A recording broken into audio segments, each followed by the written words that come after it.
morning, class. Oh, shit, I gotta be in.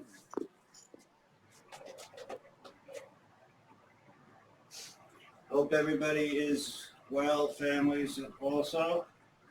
We're going to continue and move right into the endocrine system today. So we said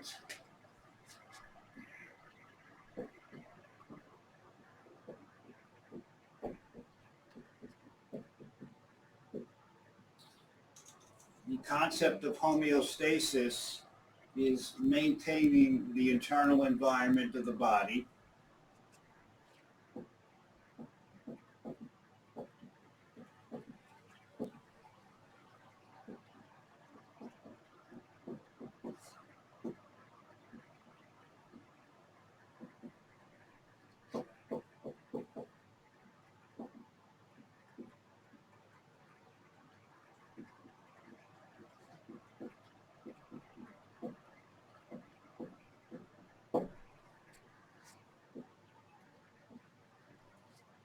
And the internal environment of the body is the body fluid systems.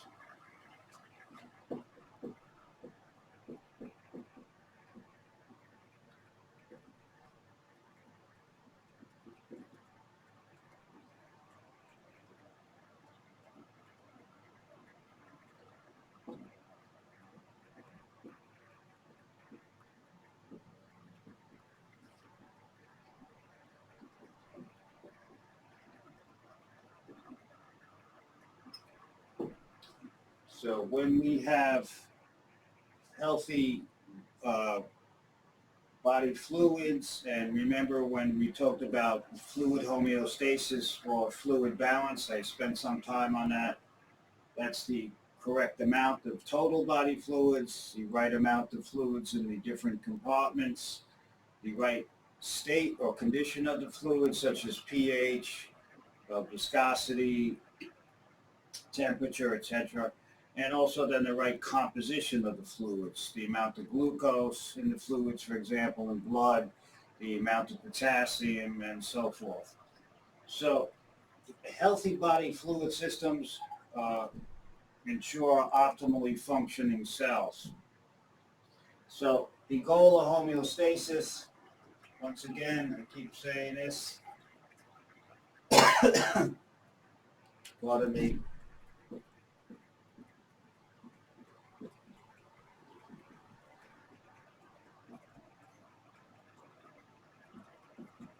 is to maintain the physiological range. When we go outside the range,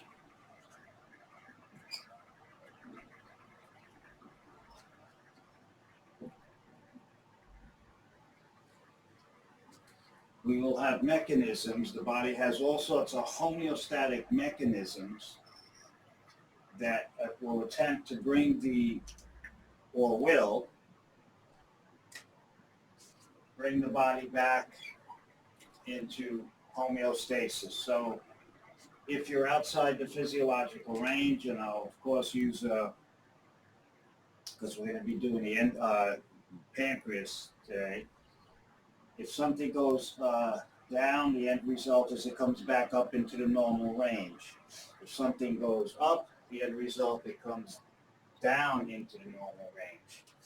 So the goal of homeostasis is to maintain this physiological range.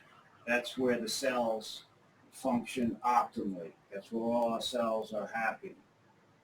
Okay, we said that all body systems contribute to homeostasis.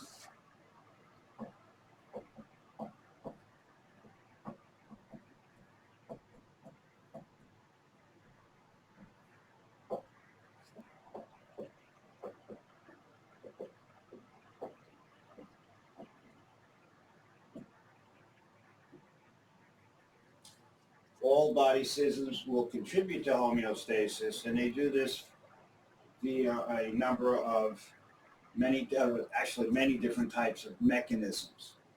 So for all these systems to contribute to homeostasis, They have to be coordinated.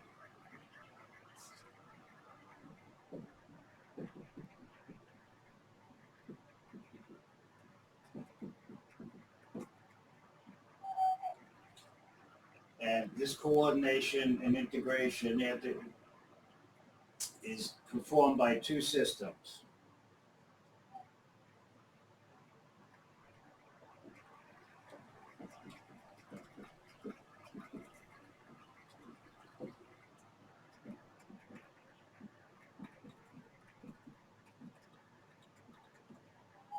So one of the main functions of these two body systems is, of course, communication, to integrate the entire function of the body.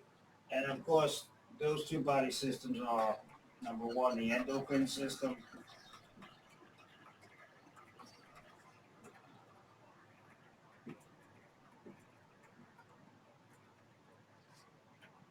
and the two is the nervous system.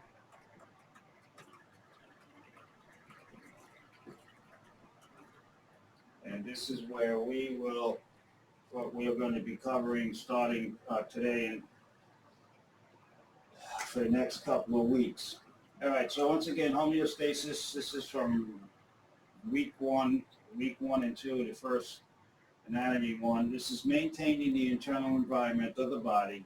The internal environment is the body's fluid systems. You want to maintain the physiological range. So when you're in this range, you're in homeostasis. If you come outside that range, which happens all the time. Every time we eat, our blood glucose goes up. So you have mechanisms to bring it back into the normal range. If you stay outside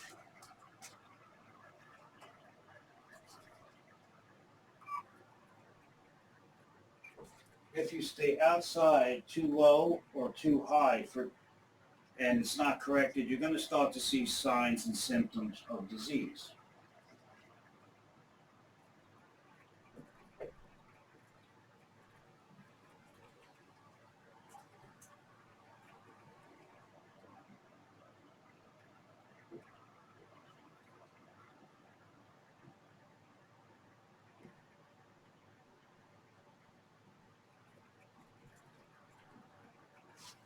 So I'll put cell dysfunction first.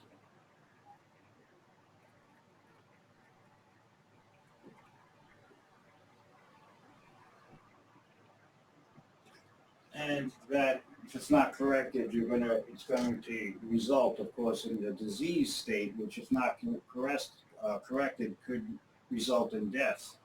So the signs and symptoms that you will see depends on what variables affected in the physiological range, and therefore what cells are affected. Okay, so for example, if your blood glucose level is 65 to 115 milligrams per deciliter, and your blood sugar drops to 30, your body has mechanisms to try to bring the blood glucose back. If those mechanisms are slow or not completely effective, you're going to start to see signs and symptoms, for example, of brain dysfunction. Patient might become confused. Patient can have slurred speech. Patient could have a change in personality, have seizures, go into a coma, and severe hypoglycemia can result in cerebral death and death.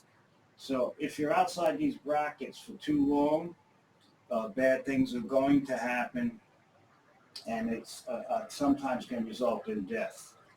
So we're going to do the endocrine system. The endocrine system and the nervous system integrate all these other body systems, and they work as an overall team to maintain the internal environment of the body so we can have healthy functioning cells. So the endocrine system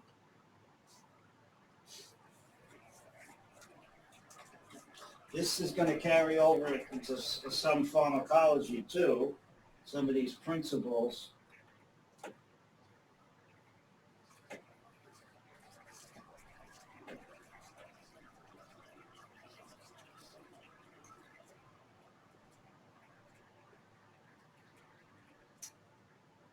And I had touched upon this, it's just going to repeat it one more time. We're not doing all the methods of intracellular communication, but you have to have intracellular communication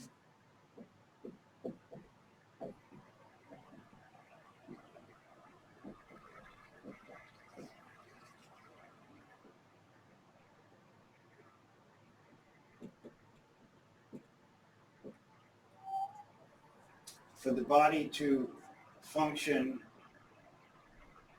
as an intact functional organism. You need integration of all the activities of the body. So for that to occur, you need communication. So one cell has to be able to communicate with another cell. So I had given you the four main ways. We're just going to do right now endocrine. Okay, so one way, so once again, we're talking about communication between the cells.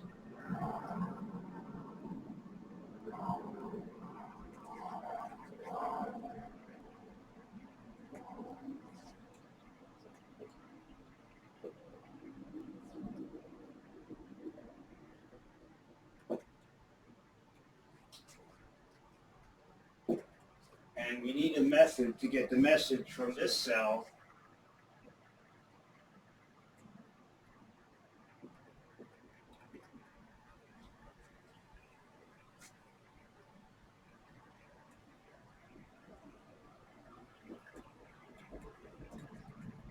so these cells, they could be in different part of the body. They could be in areas very close to one another, adjacent to one another. We need a way to get the message from this cell to that cell backwards. This is called intercellular, between cells. So there are different methods. The one we're going to do is the endocrine communication. So an example of intercellular communication, how we get the message from cell 1 to cell 2, one method is endocrine communication.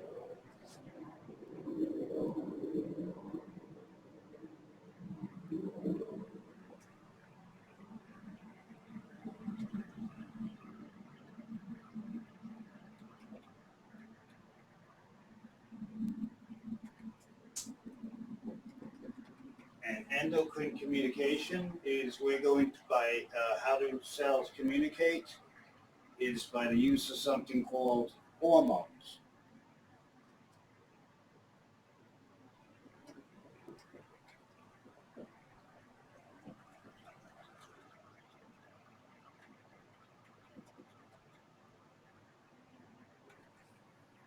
And hormones are chemical messages. Everything's based on chemistry.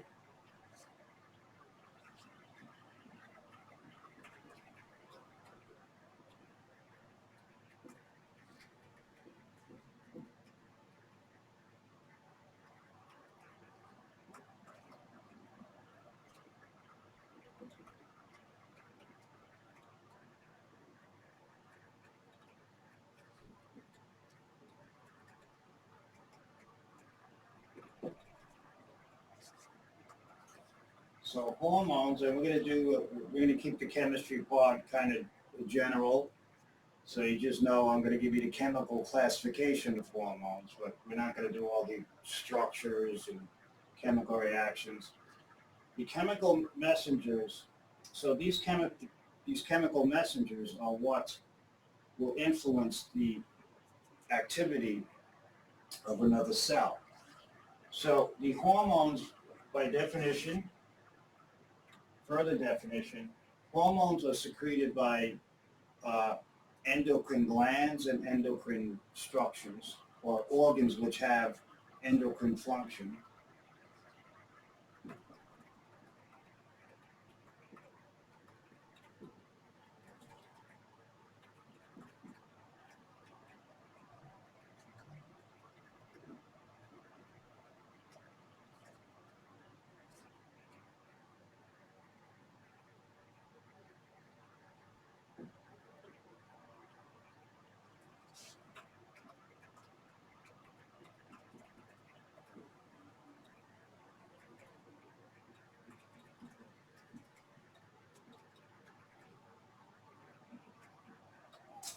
So we're going to do, today I'll give you we're going to start the endocrine system, but we also have organs that are not considered endocrine glands, but nonetheless they secrete hormones, so therefore they do have endocrine function. And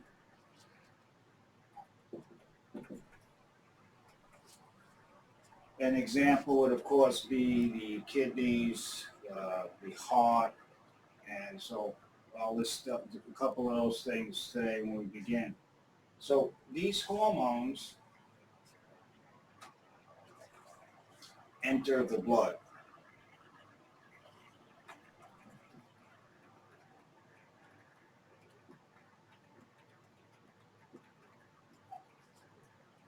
And once they enter the blood, they're secreted from, for example, the gland into the blood.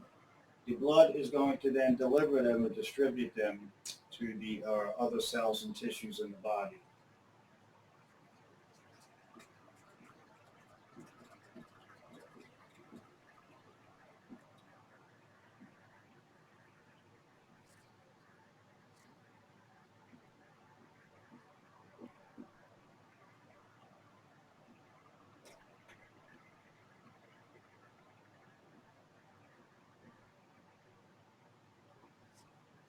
So if, for those of you on Tuesday, you recall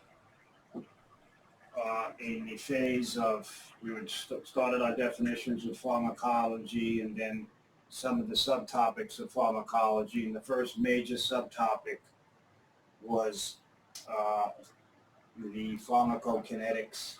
And pharmacokinetics was how the drug moves through the body from the period of time when the drug enters the body to the period of time where it leaves the body. And that was 4 phases. That was drug absorption, the drug enters the blood.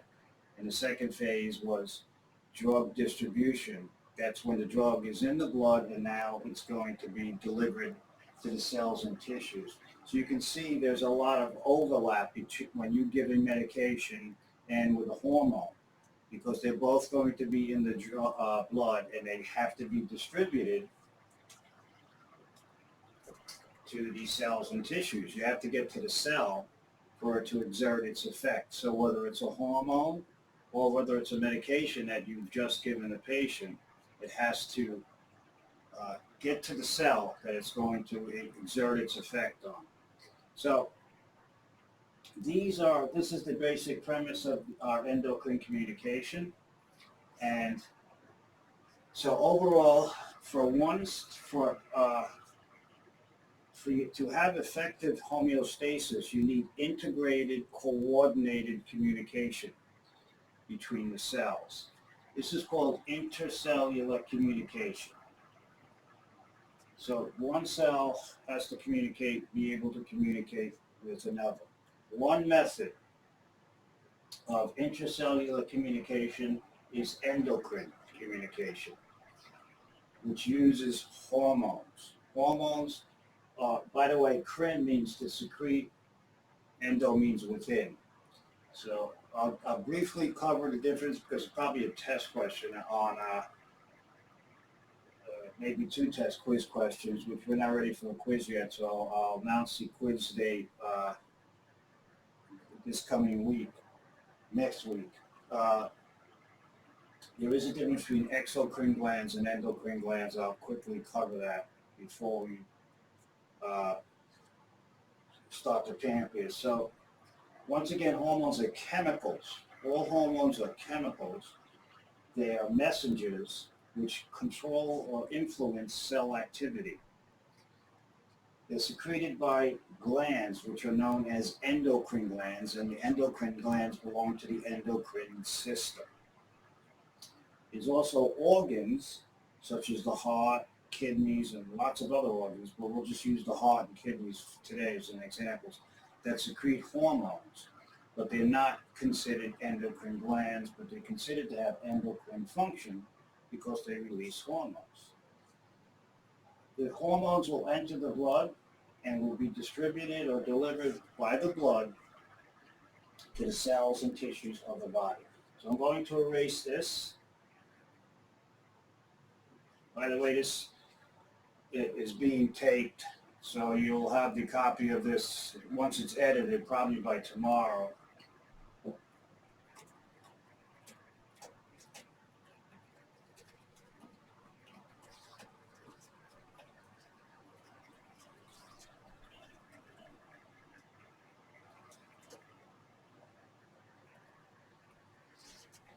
So I'm just going to give you, I'm not doing the specifics now. As we move, I will do,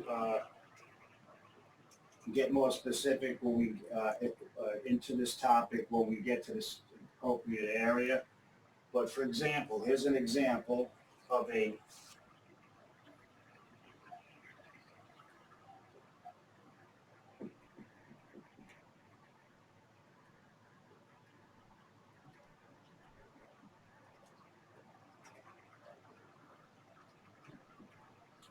so this would be an endocrine gland cell. It could be the pancreas. It could be uh, thyroid gland, pituitary gland. But what it is going to do is this is going to secrete a hormone. Some glands secrete many hormones. So here's our hormone.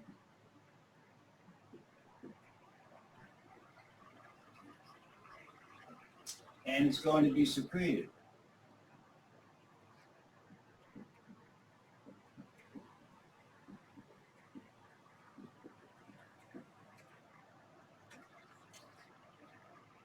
Once again, when something is released or secreted from a cell, it's through the process of something called exocytosis.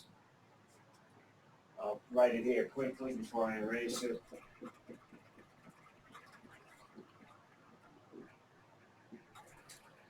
Exocytosis is the mechanism in which cells secrete substances and leave the cell. So this is when substances such as hormones are secreted from the cell.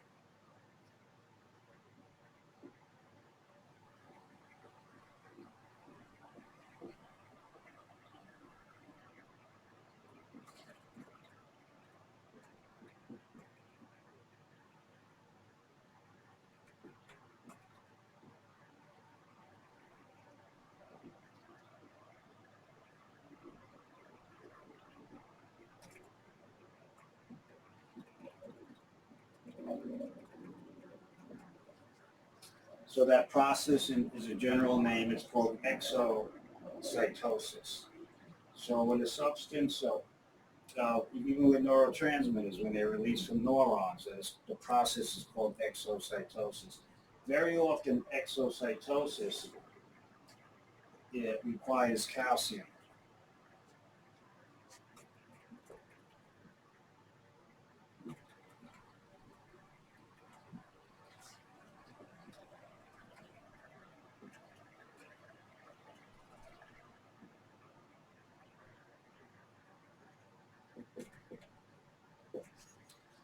So calcium, if you recall, has many functions in the body, and one of the functions is calcium is needed for the process of exocytosis. So when insulin is released from the beta cells, or secreted from the beta cells, the process is called exocytosis. And you need calcium for the release of insulin, you need calcium for the release of neurotransmitters. So this is a general process. So when a cell secretes something, for example, a hormone, it's called exocytosis. So now our hormone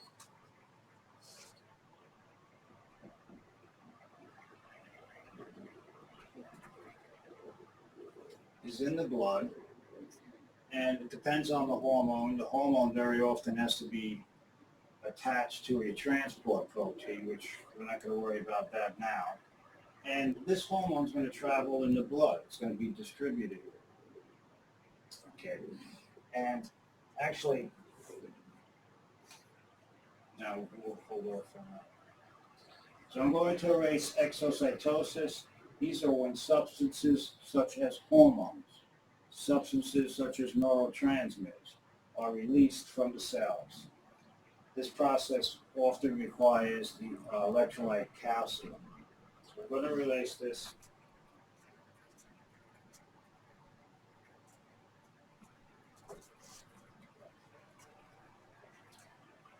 Some of you probably heard of type 2 diabetes, and one of the problems with type 2 diabetes is that the patient has insulin in the beta cells. It's not being released. There's defective exocytosis. So some of the drugs that you'll be giving as RNs that are given by mouth for type 2 diabetes, they stimulate exocytosis, the release of insulin. So the diabetic drugs are very complex. I'll cover some for you here. Can't do them all, of course, but I will give you the general insulins and things. So we're in the blood. It's traveling in the blood.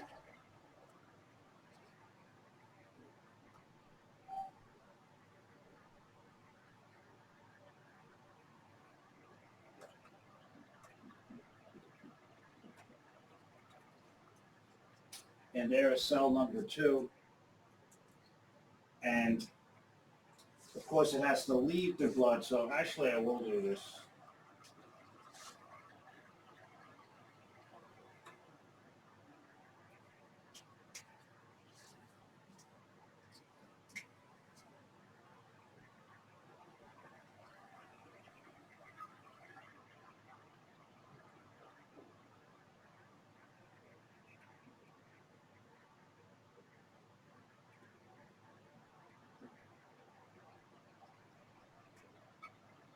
This is a very important point. That says transport protein. So the red is a transport protein. This is important for pharmacology also. So it's a good overlap. That's why I decided now to cover it. So when I do it again in pharmacology, there's overlap for the first few weeks of pharmacology and from chapter 2, and especially endocrine communication.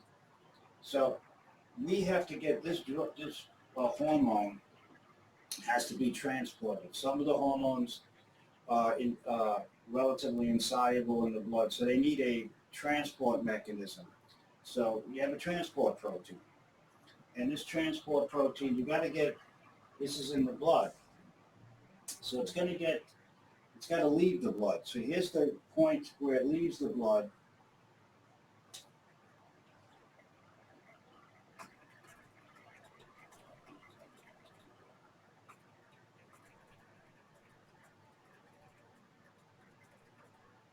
So it will leave the blood vessel at this point. You have to get the drug here. Okay, it's still in the blood. So this will have to be released.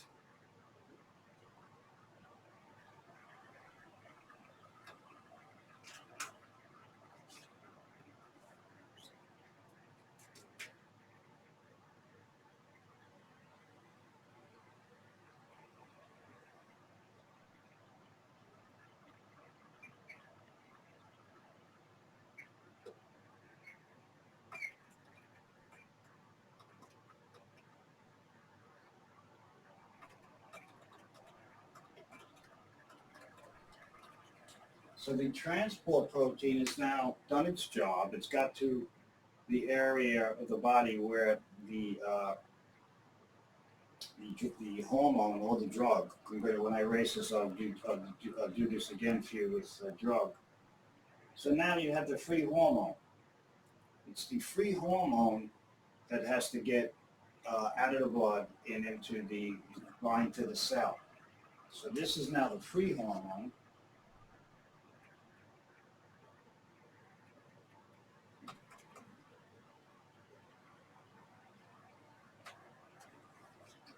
See, the hormone was attached to the transport protein until it got to the area where it has to be released. So, because this is too big to get out of the blood vessel.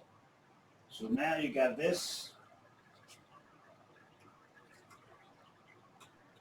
hormone, and this can be for medication too that you give. The hormone is now going to be able to bind to a cell receptor. So here's our cell receptor.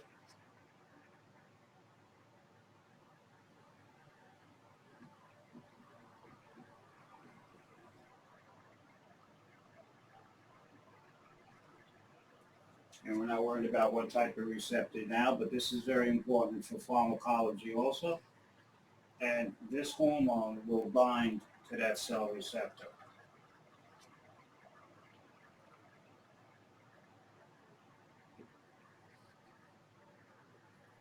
And once the hormone binds to the cell receptor, it's going to, we're not doing all the chemical processes right now. I'm going to keep it general. But once the hormone binds to the cell receptor, it's going to trigger events in the cell which result in a physiological response.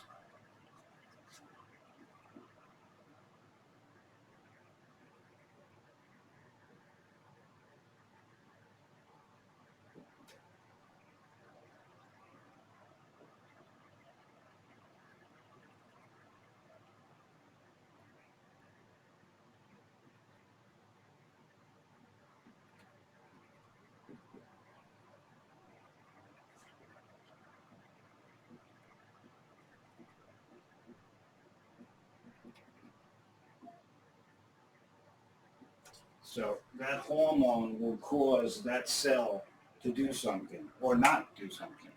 That is the physiological response. This is how medications and many medications work also. So when the hormone secreted from the gland, the endocrine gland, the hormone enters the blood, it's picked up by a transport protein. Not all hormones have to be transported by a transport protein, but this one has to be. And this is the same premise for medications also. So now it's bound, can't do anything when it's bound. It gets to where the part of the body in the blood where has to, delivered by the blood, where it has to exert its effect. So the hormone will be released. The hormone will enter the interstitial fluid and then bind to the cell receptor. Once it binds to this receptor, you're going to get a series of chemical events in the cell. And the final result is a physiological response by the cell. The cell's going to do something or not do something. So that is a beautiful way of communication. This cell released a chemical, which then resulted in this cell doing something, reacting, either turning something on or turning something off. So it's a beautiful way to communicate. Okay, I kept it very general. I didn't give you all the secondary messages. I'll do that. I'll give you this coming week examples of secondary messages on test. I'm not going to get crazy with all the chemistry and biochemistry. So you have to just understand the basic premise. So what I'm going to do is going to erase this right now and just to give you a couple of more examples of this with the protein binding.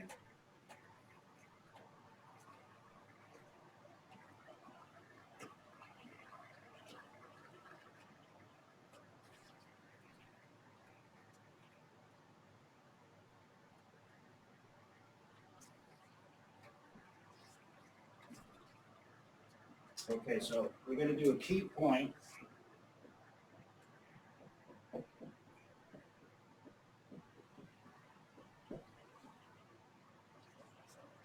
Substances have to be in their free or unbound form to exert their physiological effect.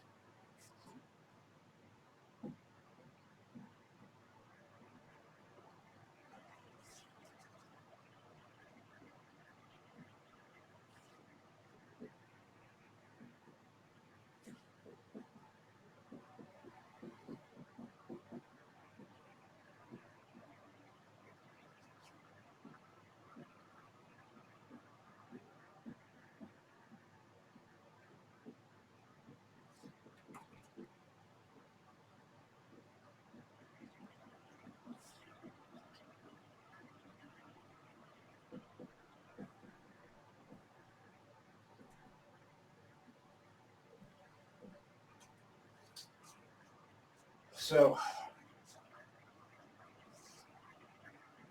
I'll give you some examples.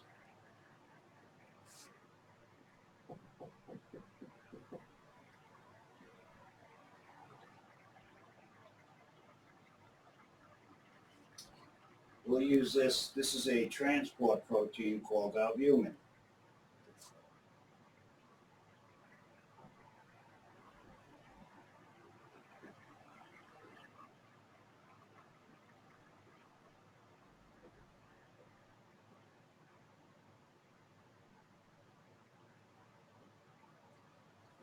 You're going to have to, albumin is a very, very important plasma protein. It has several important functions. One of the key functions of albumin is to transport things in the blood. So here's our albumin. And here, for example,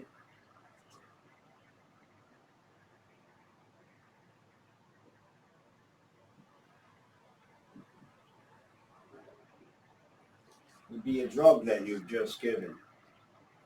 So this is now bound. It's going to be transported. This drug could be Coumadin, sodium warfarin, an anticoagulant. It could be many different drugs that are picked up by albumin. This drug is bound to that protein. It has to be in its free, unbound form to exert its effect on the cells.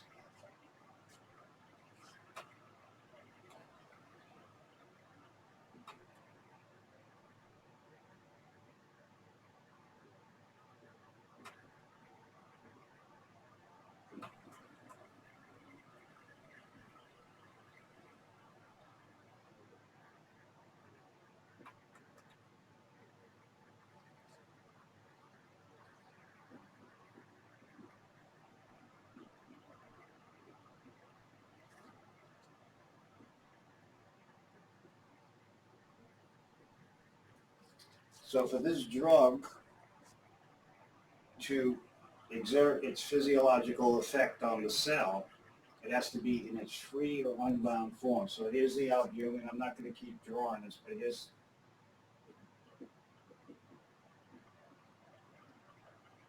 and this is the free drug. The albumin has gotten rid of it, released it, and now it is the drug that is free, can leave the blood vessels, and now go to the, in this case, if it's coumadin, it's going to exert its effects on cells of the liver. That's where the blood clotting factors are synthesized. So you start to see the importance of another example.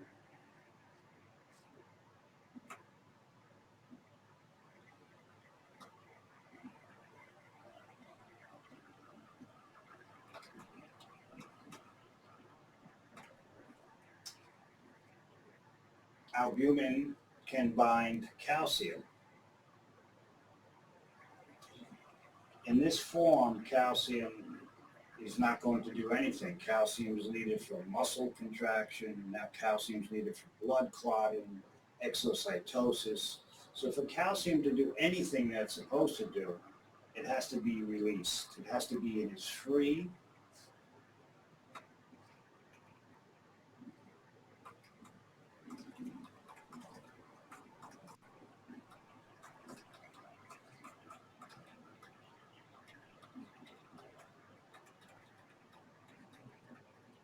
it must be in its free ionized. We know it's ionized because it has a charge. If you recall, I spent a lot of time on that. Anything that has a positive or negative charge is called an ion. So when something is ionized, you know it's either going to be a positive or a negative. So ions are charged substances from last semester. So for calcium to work, for muscle, for example, muscle contraction to occur, has to be in its free form. Then it will, of course, attach to other structures on the cell and produce the physiological effect. But it's the free calcium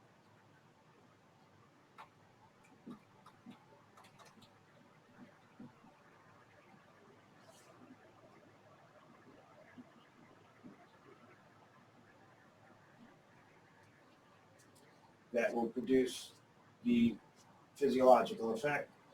And of course,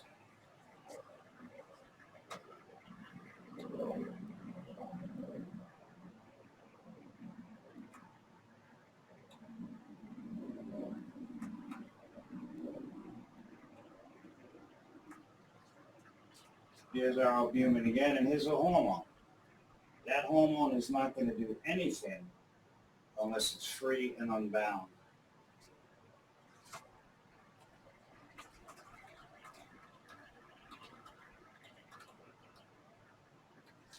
So now when the substance is released from the transport protein, whether it's a drug, whether it's an ion such as calcium, whether it's a hormone, it has to be in its free form to exert its physiological effect on the cell.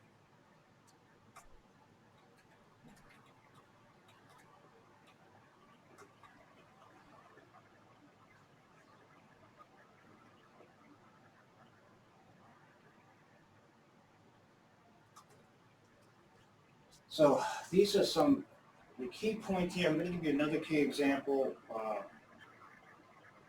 and it's pertaining to this because this is also important in pharmacology, which is about 90% of what you'll be doing as RNs is giving medications, assessing for their effects, and understanding these basic principles will enable you to grasp pharmacology more easily. So we're saying that substances have to be in their free or unbound form or state to exert their physiological effect. So I gave you three examples of using the transport protein albumin. A drug binds to albumin. Albumin transports it in the blood, wherever the blood gets to, wherever the albumin is going, the drug is going to exert its effect. The drug will be released from the transport protein, and the drug will then, for example, bind to cell receptors and exert its effect. Same thing with calcium. Calcium that's bound to albumin can't do anything. It's just getting a ride. It's like a taxi. You're taking a taxi somewhere in the city. You're not doing anything. The taxi stops. You get out, and then you go do what you are destined to do. So also hormone. The hormone will not work until it's free, released from that protein, and can exert its physiological effect. So I'm going to erase this.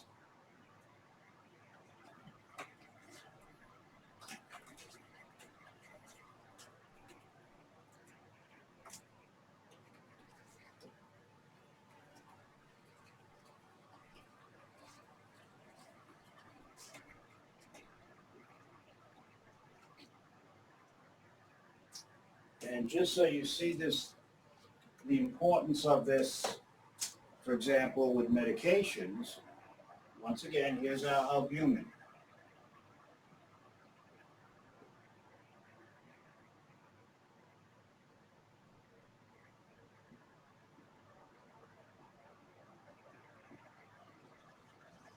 Albumin, one of its functions is transportation.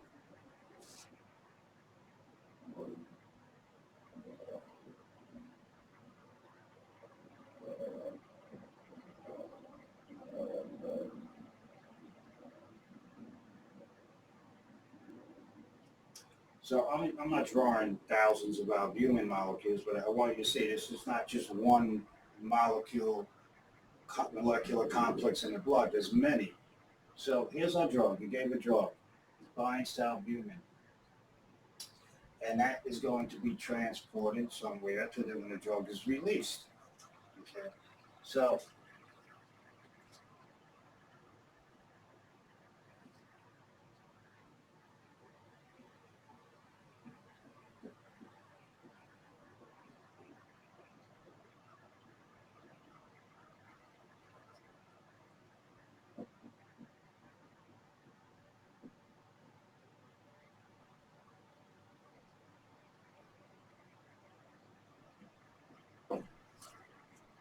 that's the free drug that you've given.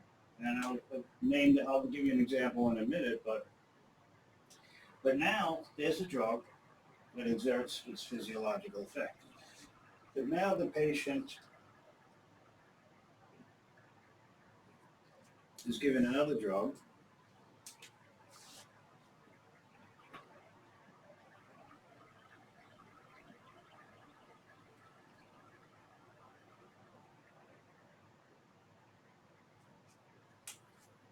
This happens all the time. You got to be aware of this in pharmacology, and you can see there's overlap between pharmacology and endocrinology. So now you gave the patient a drug, and this drug, for example, would be Coumadin. And I'll write Coumadin in a minute, so you'll learn the drug in this class. But now, this drug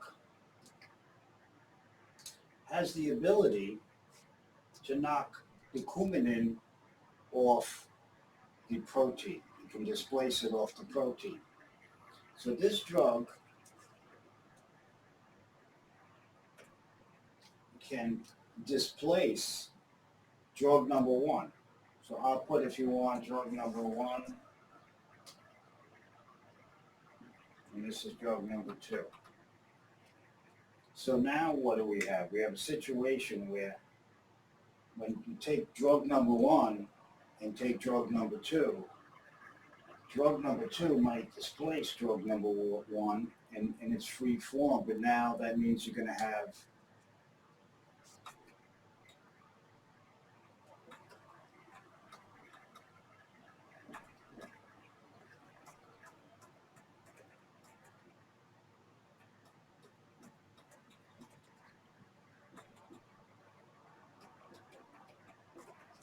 you might have more free unbound drug than you want at any given point. So drug two caused the albumin in the blood to get rid of the drug. So now what has happened? You have too much free drug. And we said it is the free unbound drug that exerts the effect. So now this, instead of producing a physiological effect, is now going to cause an adverse effect.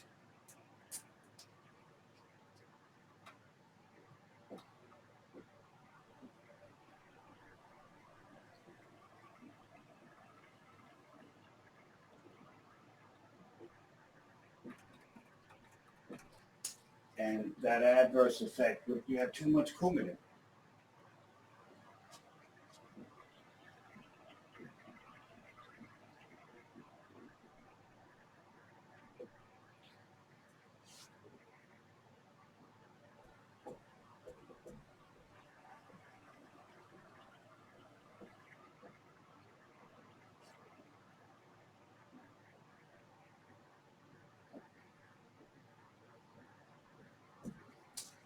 So the drug number one is no, drug number two we're not going to worry about because there's many that can do this, but drug number one is sodium warfarin, called Coumadin.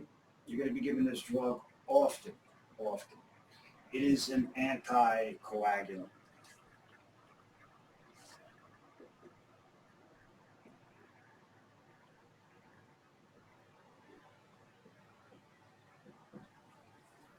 So that means it decreases blood clotting. You're going to give this drug to try to prevent blood clots. A patient, you want to give it to try to prevent a stroke. So it's an anticoagulant. It decreases blood clotting.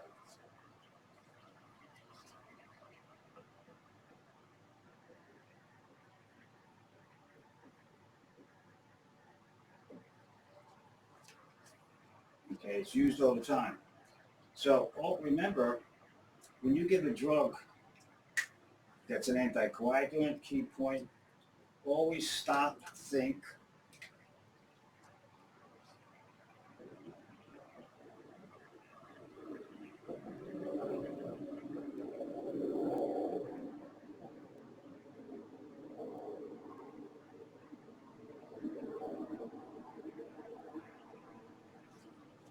Increased risk for bleeding. Because remember, you want to decrease blood clotting to a certain level, but if you decrease it too much, the patient then is going to bleed. And that's a major side effect, which can be life-threatening when you give Coumadin to a patient or when a patient takes Coumadin. It's an anticoagulant. It's also considered a vitamin K antagonist.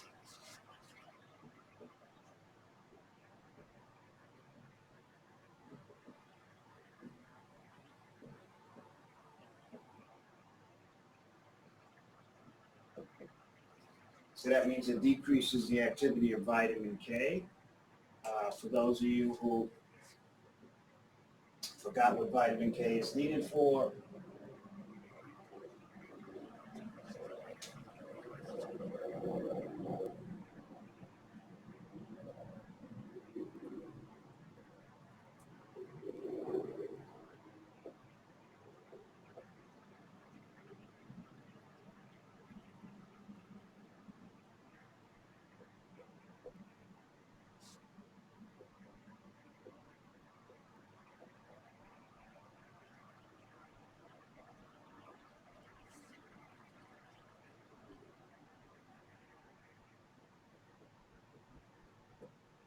so vitamin K is needed for the synthesis of blood clotting factors 2, 7, 9, and 10. This takes place in the liver.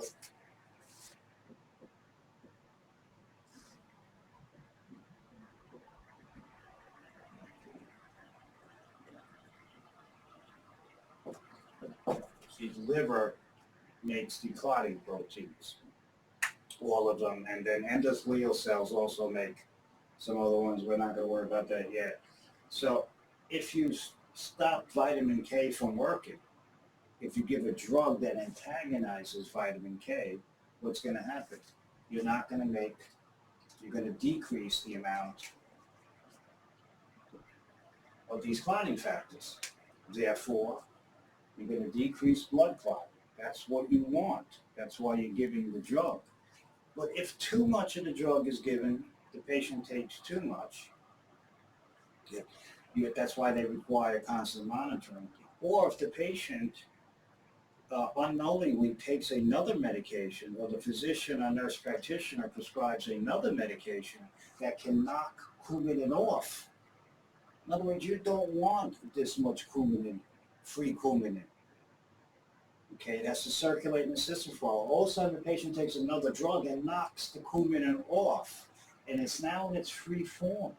Now you have too much free coumadin. That's when the drug works, and that can lead to bleeding, right? And it can be severe enough to cause death. So you can see the importance. You got sodium warfarin, coumadin. It's when you look it up in your nursing pharmacology books and references, it's listed as an anticoagulant. It's also a vitamin K antagonist. That's why it is an anticoagulant. It interferes with vitamin K, and vitamin K is needed to make blood clotting factors 2, 7, 9, and 10. Okay, so you see the importance of this in pharmacology and in physiology. A very basic theme, with considerable overlap. So what do we do when we give a patient coumadin? Okay, I'll just give you I'm going to erase this.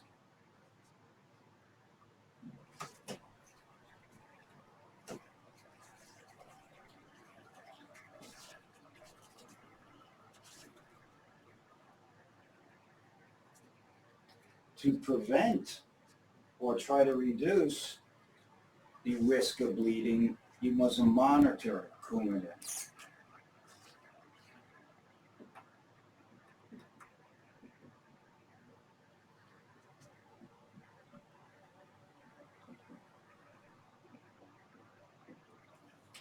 So coumadin is the brand name. The generic name is sodium warfarin. So on an NCLEX exam, and they're going to give you sodium warfarin. So the coumadin is what the doctor usually, or some doctors will write prescriptions. So I usually write sodium warfarin, but coumadin is often the order. So you as an RN knows, you have to know coumadin is sodium warfarin. So you got to monitor it. You monitor it because you want to decrease the risk for bleeding. So to monitor coumadin therapy, I'll write therapy here.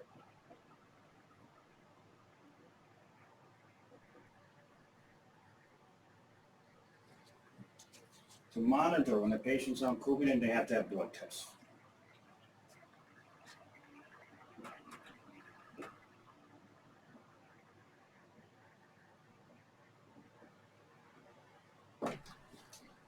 blood test is called the prothrombin.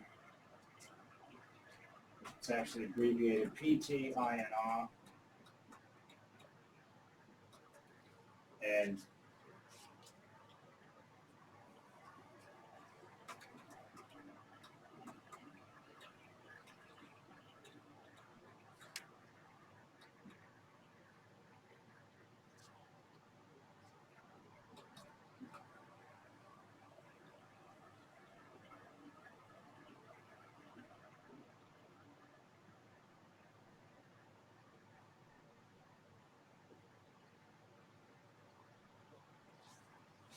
it's called the prothrombin time. That's what the PT is.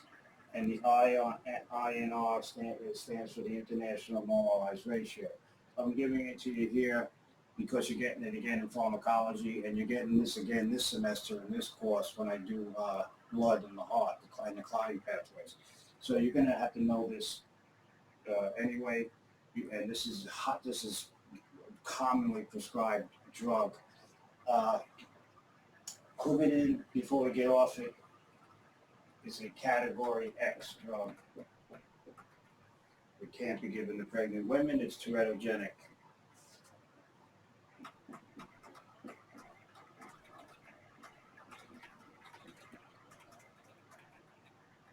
So you're not going to give any category X drug. And in pharmacology, I'm going to do the newer classification. But if it says category X, it means it's a teratogenic substance or drug, and that can cause severe birth defects or death of the unborn baby, the fetus. So it's category X. Anything category X, you're not giving it to a pregnant woman. And I don't give anything to a pregnant woman without asking her obstetrician.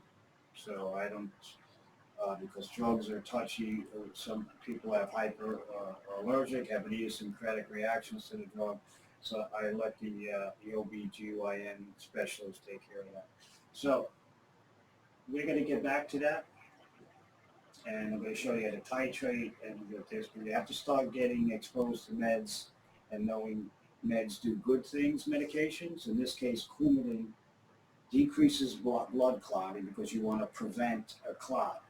But if you give too much of it, now you decrease blood clotting so much that you're going to increase the risk of bleeding and hemorrhaging. The patient can die.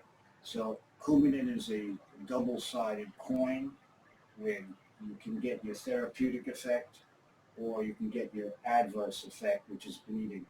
And one of the things that causes bleeding is either you give too much Coumadin to the patient or you give another drug, that displaces the Coumadin from the transport protein. And now all of a sudden you got loads of free drug in the blood that will now exert its physiological effect on the cells. So you start to see in pharmacology also, we cover that this week, this coming week we'll be doing transportation in the blood of your proteins can significantly impact delivery of drugs and toxicity of drugs. All right, so I'm going to erase this. Oh, and the antidote for Coumadin overdose, I'll give you. Pardon me.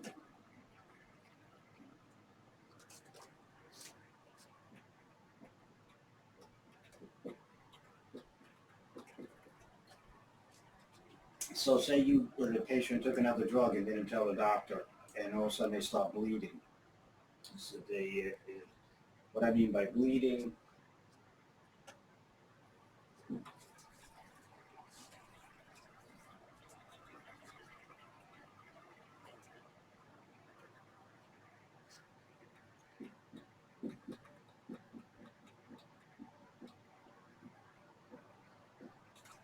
some of the signs and symptoms of bleeding. Okay, these are terms that are associated with bleeding that you might see. So you gave your patient the Coumadin. The doctor ordered a dose that was too high, and now the patient is starting to show signs and symptoms of bleeding. Remember, the goal is to reduce clotting, but not to the point where the patient's now going to start to bleed. So signs and symptoms from Coumadin.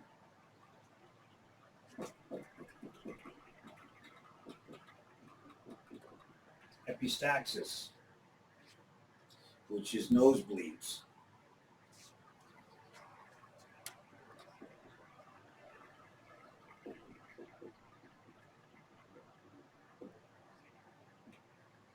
So epistaxis, hematemesis.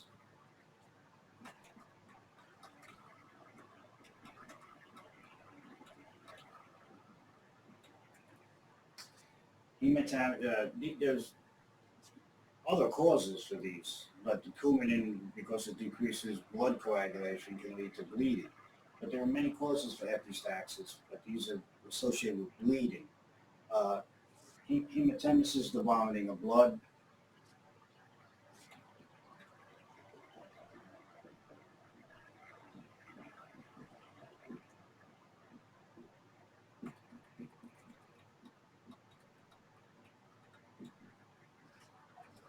Ecchymosis, which there are lots of causes for ecchymosis, but one cause is Coumadin. You're going to see people who are on Coumadin or heparin or other anticoagulants, they can have bruises, okay, and that's called ecchymosis. That's bruising.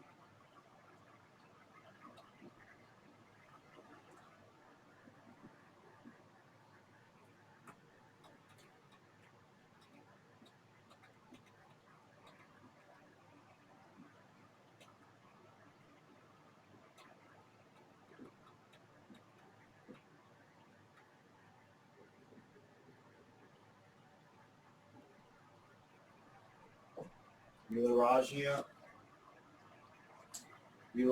that's, I erased that earlier. Uralgia is bleeding gums. So patients that are on Coumadin have to use a soft toothbrush because their gums will bleed very easily. Once again, there are other causes for uralgia. Sometimes it's spelled U-L-O, so.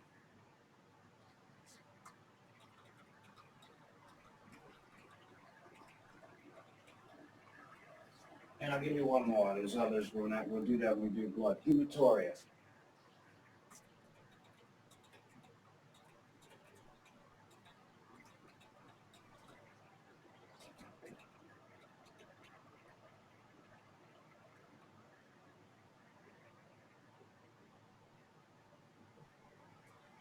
Blood in the urine.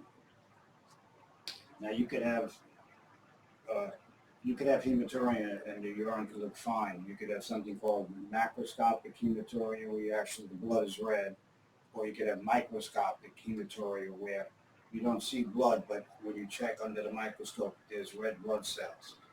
So there are different types of hematuria. Right now, just know hematuria means blood in the urine. When we do urinary tract infections, I'll go into the difference uh, next semester. Okay, so what's the antidote if, say, this patient's starting to have nosebleeds or severe bruising? Don't forget, there's a lot of other things much worse than this. The patient could have an intracranial bleed and stroke. Okay, so these anticoagulants, while they're good and they're life-saving, once again, when you give an anticoagulant, your concern is you're increasing the risk for that patient having some sort of bleeding episode. Always be ready as an RN. When you're giving a drug, know why you're giving it, but also know the consequences of that drug. What sometimes you could have adverse or bad effects. All right, so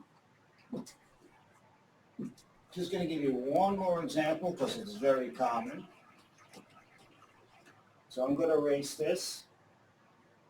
Oh, I didn't give you the antidote.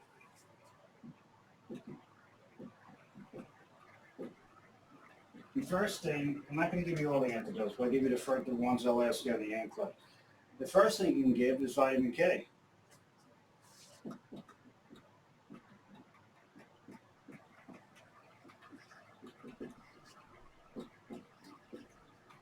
So the vitamin K takes a while to work. So it's not going to work right away. So if the patient has severe bleeding and you're worried about the patient going into shock or something from this, then you can give vitamin K, but it's going to take a while for it to exert its effects. So if you give vitamin K, that means you're going to increase the synthesis of the blood clotting factors. Because if you stop the coumadin, they'll be out of the system in a few days. So you give vitamin K.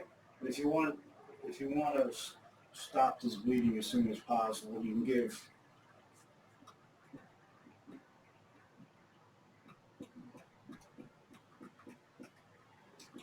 FFP, which is fresh frozen plasma.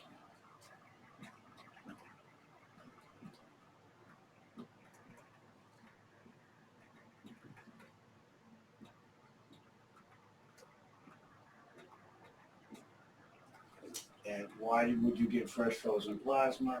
I did this. This is going to be in this semester also in blood, but I also remember I covered blood uh, in the context of when I did the body fluids. But fresh frozen plasma contains the clotting factors.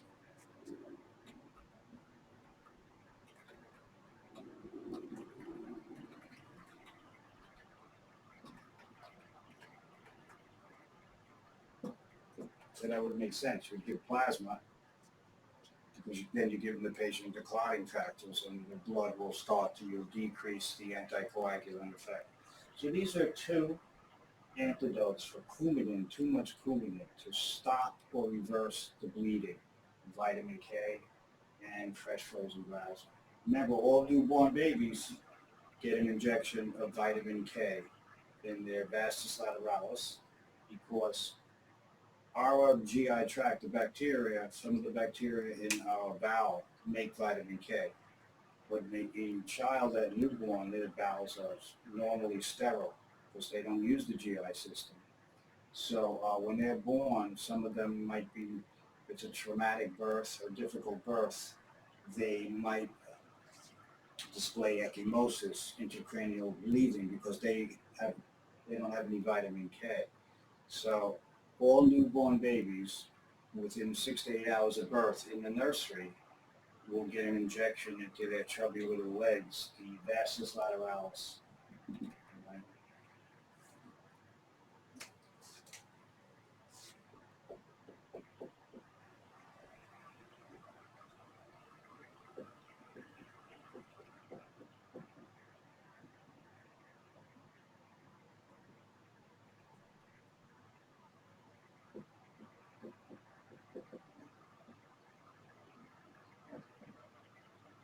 So newborn babies, IM stands for intramuscular.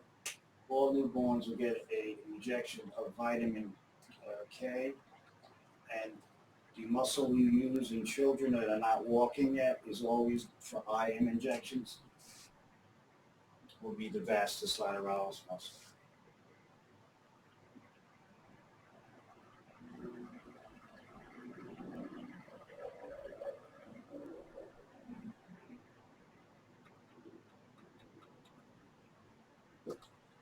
Okay, so that's definitely nursing questions. You bet the pediatrics, OB. I mean, this is NCLEX question. So all newborns, because their GI tract is sterile, will receive an IM injection of vitamin K in the vastus lateralis. All right, so you got a good review of that, and I'm going to erase this.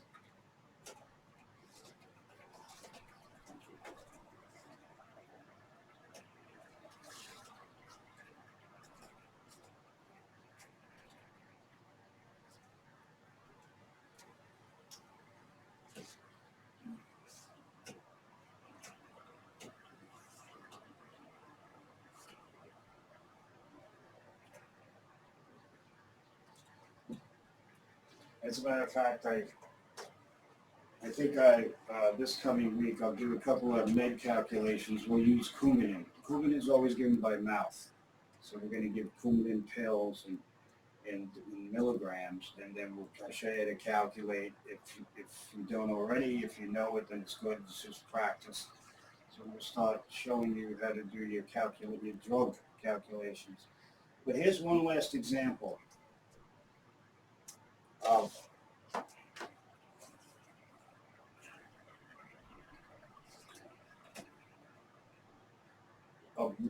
how important the concept of something in its free form. Okay, so here we got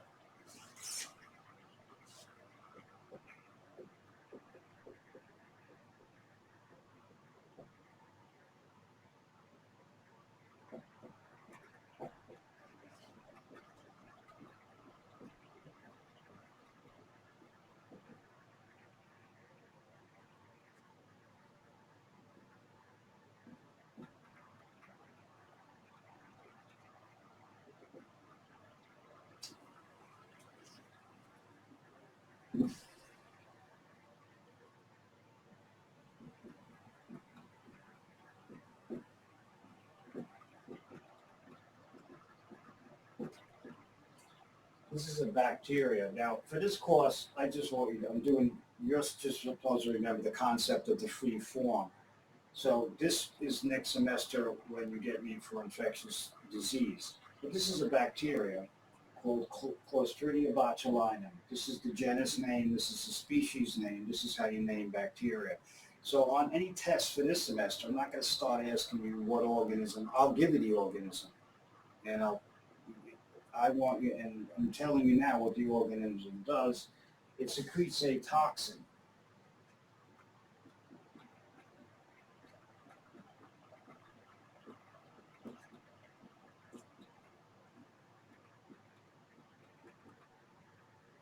Is a neurotoxin, so therefore it's going to affect the nervous system, particularly skeletal muscle.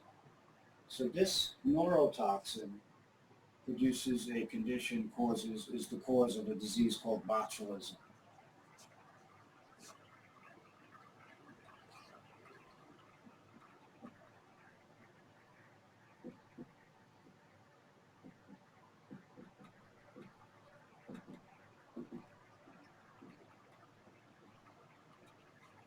So botulism is not uncommon. It's more common in the Midwest. I'm not going into all the mechanisms of it, but I want you to see the importance of free form and then why you give certain medications in this situation. Botulism, this toxin results in skeletal muscle paralysis.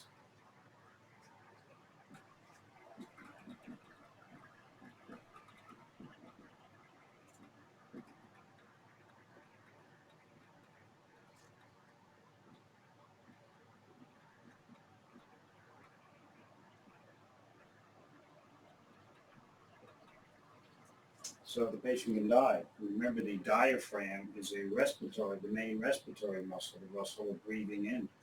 So in severe botulism, the patient has to be put on a mechanical ventilator. Patient's floppy paralyzed. It's a flaccid paralysis. This is all due to a toxin. So here, so you get this before we take our break, and then do our endocrine examples of organs that are endocrine.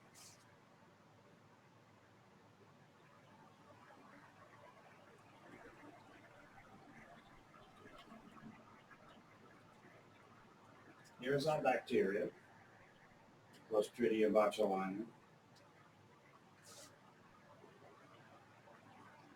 There is this organism makes a toxin, and it's actually, in general terms, an exotoxin, more specific, a neurotoxin. It secretes it.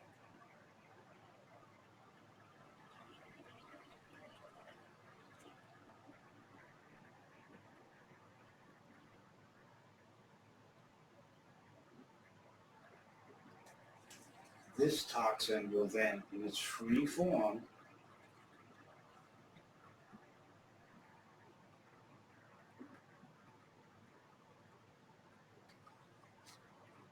once it's released, its free form, this still then will exert its effect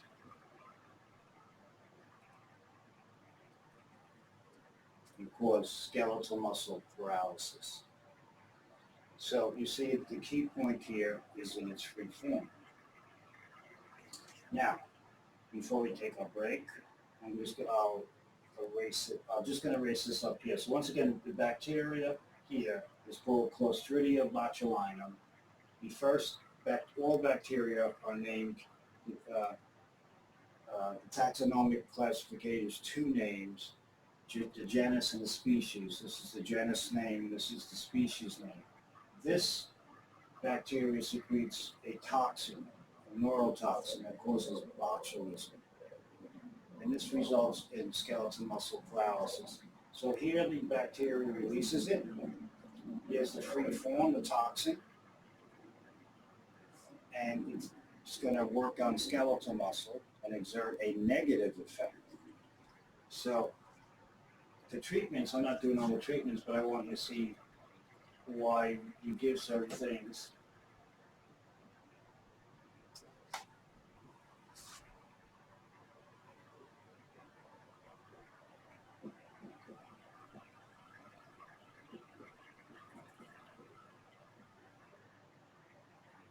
The free toxin, just like hormones, just like medications, just like calcium ion that I showed you previously, these have to be unbound in free form to exert their effect. Likewise with a toxin. So for a toxin to do its damage, to exert a negative effect on the body, it has to be in its free form.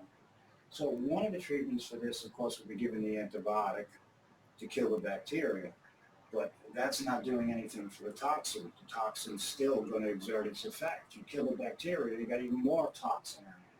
So what we give is you're going to give an antitoxin.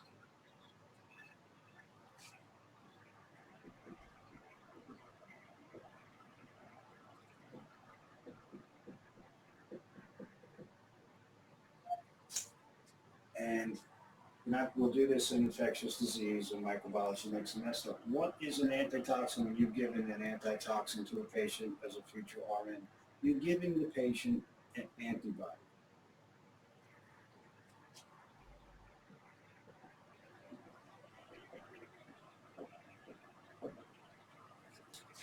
In most cases, it's an antibody. So you're going to give it, and what does the antibody do?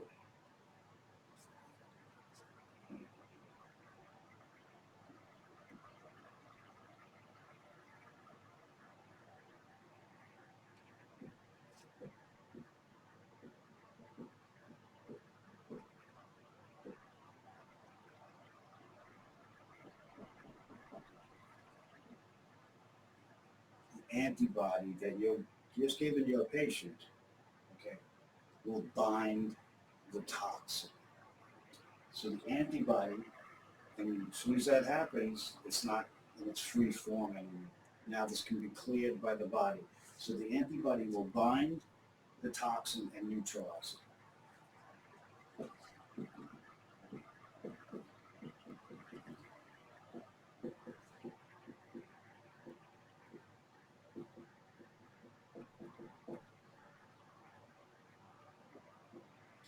These are somewhat complicated or hard concepts.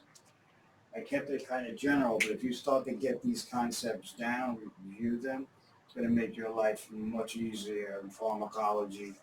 And when you actually use this stuff, this is real life nursing, not some esoteric thing from a book. This happens all the time. So once again, I concluded with when a substance, most substances have to be in their free, unbound form to exert their effects, whether they're good effects or whether they're bad or negative effects. So one of the functions of an antibody, or when your body produces antibodies, is to bind substances and neutralize them. In this case, we gave the patient an antibody to neutralize this toxin, so to decrease the severity of the paralysis. Okay, I will see you in 1/2 hour, where we then will start the examples of the organs that have endocrine function. All right, 1/2 hour. Okay, welcome back, class. We're going to continue with the endocrine system. I went off track a little just to show you that the importance of substances that are bound are inactive, substances that are released or unbound exert their physiological activity. So now what we're going to do, and as I said previously, this has considerable overlap with pharmacology, especially when we do cell receptors again in pharmacology.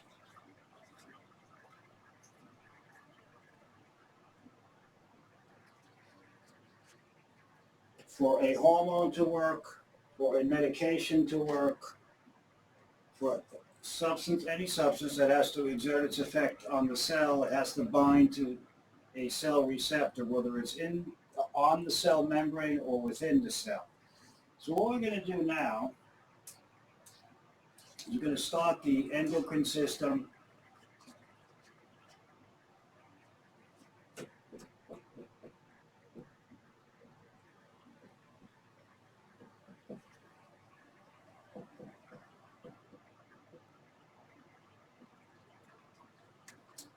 And the endocrine system, then we'll do related organs. The endocrine system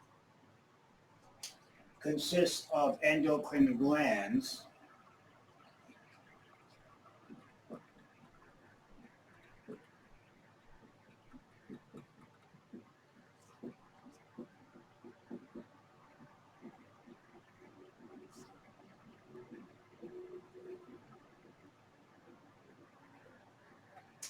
and when I do the differences between an endocrine and exocrine, I'll list representative examples. So it consists of endocrine glands, which secrete hormones,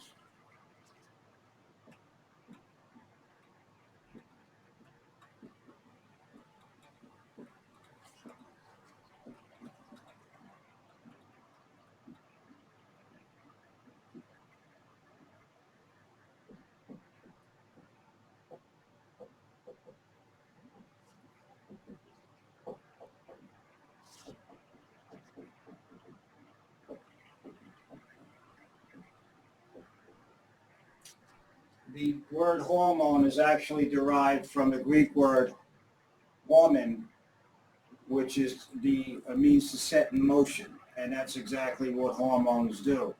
Once they bind to a cell receptor, they will cause a physiological response. They will set things into motion. In response, they might cause the cell to do something or to stop the cell from doing something, which is also a response. So the hormones, remember, enter the blood.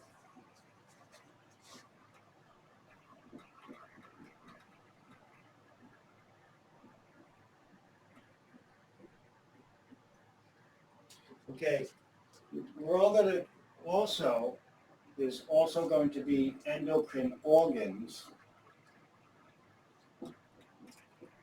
or organs that are not endocrine glands but have secrete hormones, so they have endocrine functions.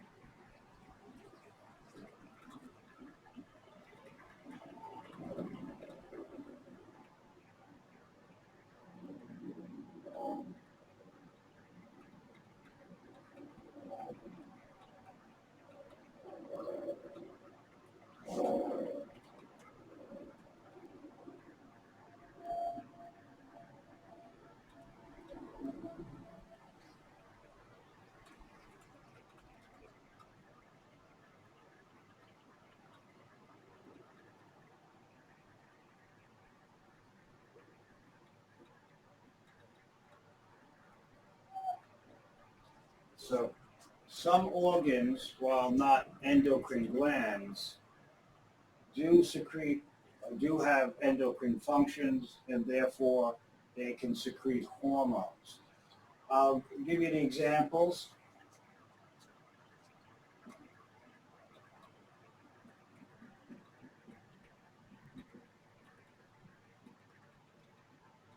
The kidneys are an example of organs that are not considered endocrine glands, but they do secrete hormones. I'll give you an example momentarily after we finish this.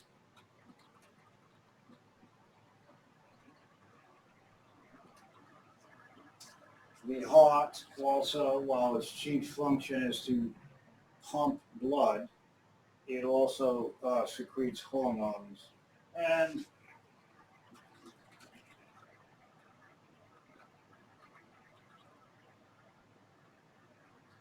the liver. So I'll give you the example of the kidneys and the heart. The liver, we're going to do it at another time, and we're going to do the liver and pharmacology also. But so these are the organs that, while not called endocrine glands, have endocrine function, and they secrete hormones. The endocrine system with the hormones play a major role in homeostasis. Okay. Now,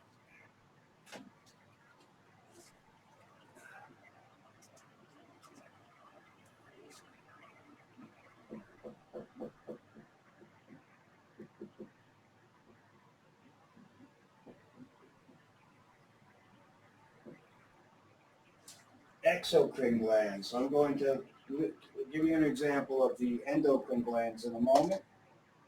While you copy, then I'll erase it.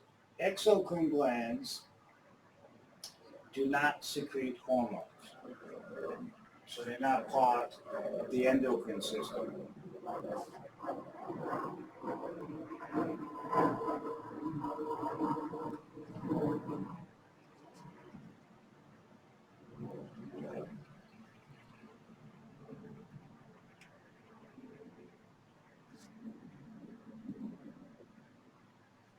So they do not secrete hormones. The exocrine glands, their product or secretions do not enter the blood.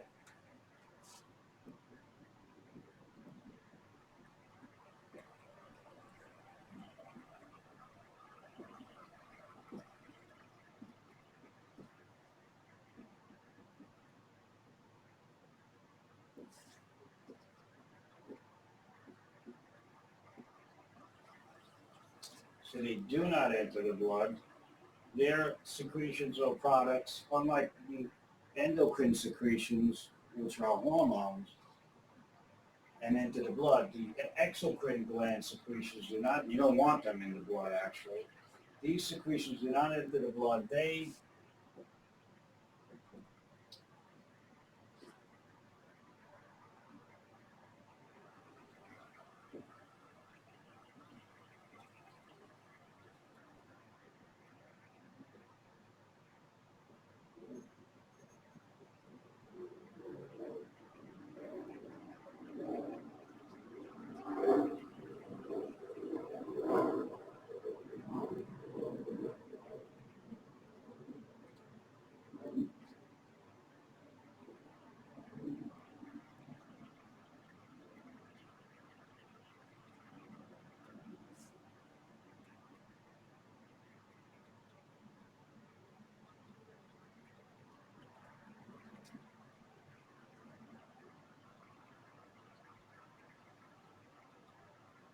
So, for example, the secretions of the exocrine glands, I'll give you several examples.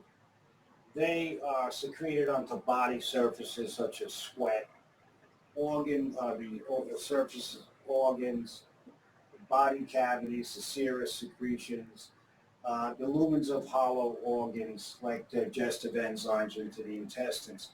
So these are not supposed to be in the blood. These are usually released through, these secretions are secreted through a duct system.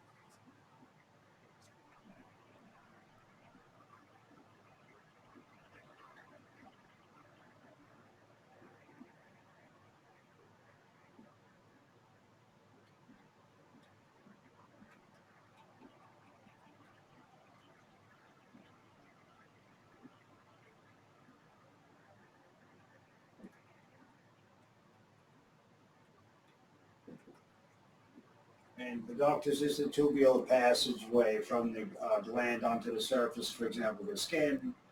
When they talk about sweat ducts and uh, sebaceous glands and likewise. So you can see the endocrine glands do not have ducts because their secretions are entering the blood. These ducts have to land. I'll just give you an example before I erase it. Let's erase these here.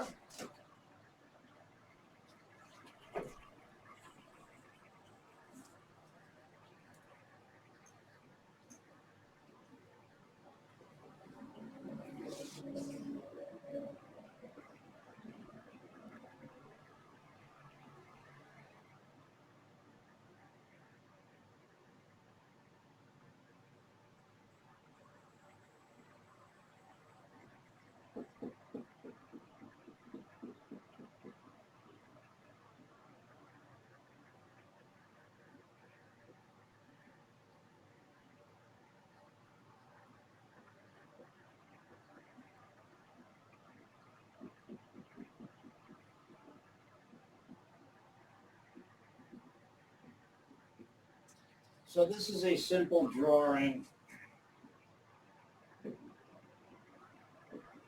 of a exocrine gland, a general prototype. This is a composite of all the different types because some of them are more complex. But here's the gland itself.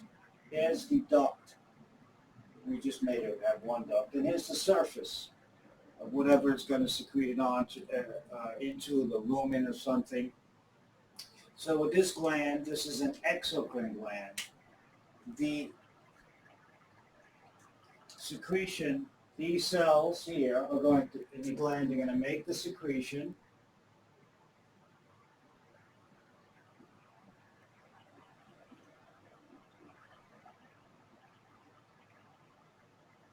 And the secretion, whatever the substance is, whether it's a digestive enzyme from the pancreas, is going to travel to a ductal system and once again enter be secreted onto the surface of a body organ, into the lumen, the opening of an organ, onto the body surface such as skin, and that's a exocrine gland. So I'm going to give you some examples of exocrine glands.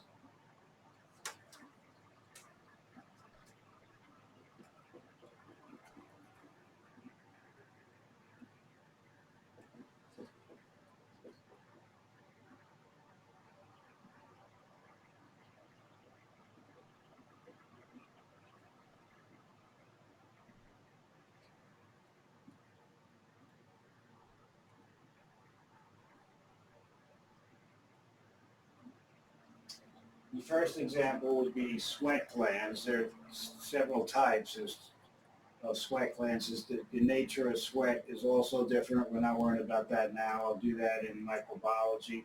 But the sweat glands have ducts, and they, of course, secrete their product is called sweat.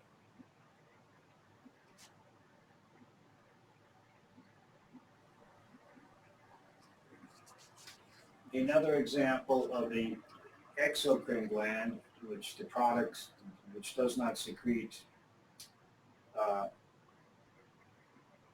hormones, would be the salivary glands.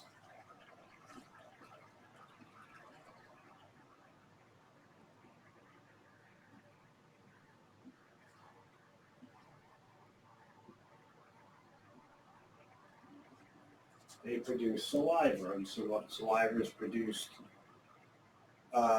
in these glands, released or secreted into the oral cavity. Saliva we either mix with our food and swallow, or we expectorate. And these salivary secretions, many are reabsorbed into the body. Lacrimal glands.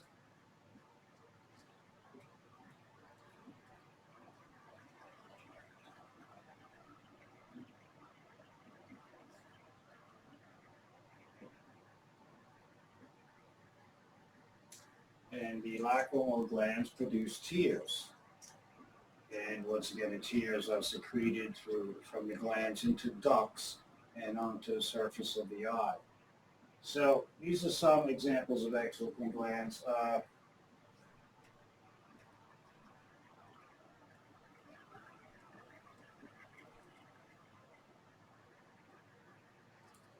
Mammary glands, of course, produce milk.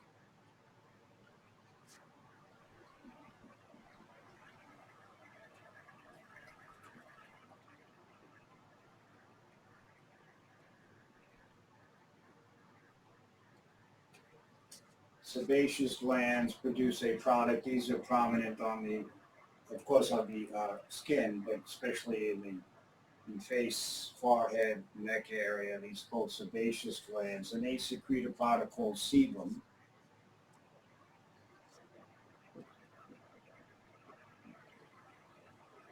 So you're starting to see these are exocrine glands. They don't secrete hormones. These products are not supposed to be normally found in the blood. Uh, uh, I'll give you one more example. We have the digestive glands, okay, and these cells will release digestive enzymes.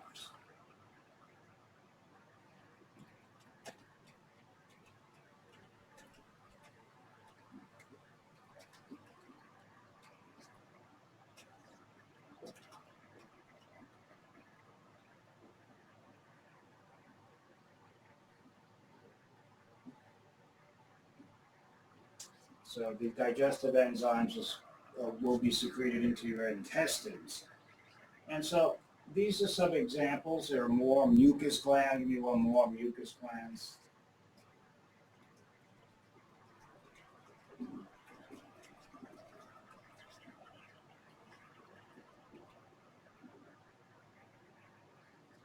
Produce mucus.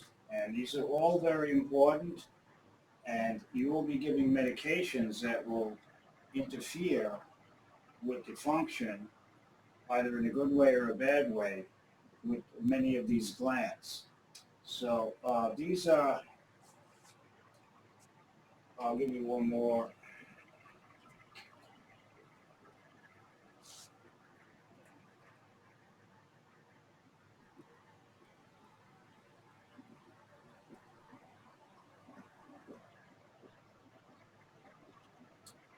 The ceruminous glands produce wax. These are, of course, the wax buildup in the ear canal. So these are, once again, these are exocrine glands. Now I'm going to give you some examples of endocrine glands, and so I'm going to erase this.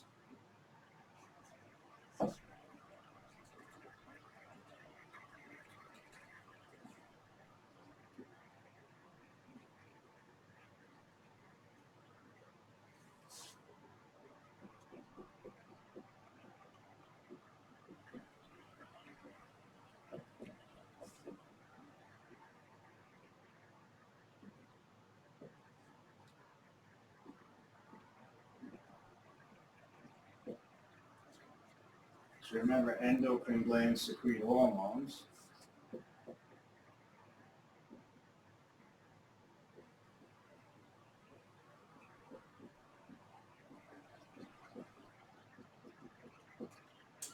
And some of them are, for example, the thyroid gland, which we'll do.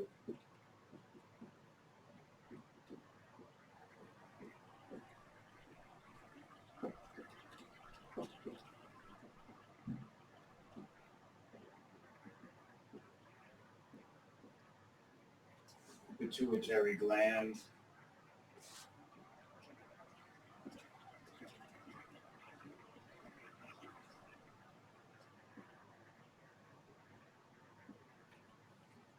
The adrenal gland, and I'll just give you one more. We're going to do the pancreas, and the pancreas we're not going to get to today. We'll do next week.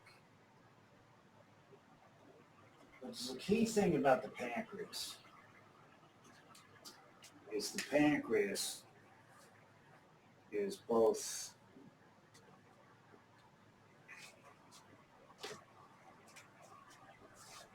so put a little star there. That's always good, test question. The pancreas is both an exocrine and an endocrine gland.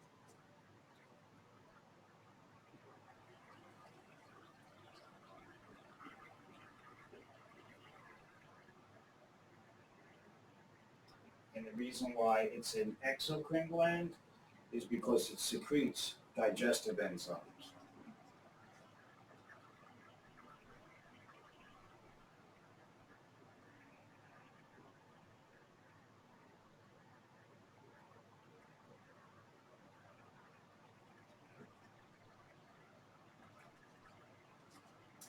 And it's also an endocrine gland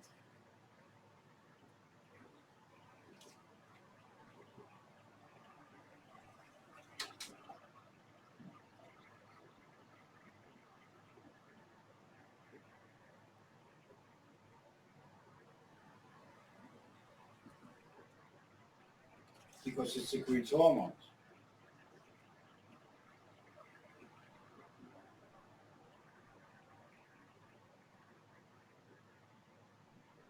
And some of the hormones you are familiar with because from Anatomy 1, I mentioned them several times, and they're going to be mentioned several times more. Examples of hormones secreted by the endocrine part of the pancreas is insulin,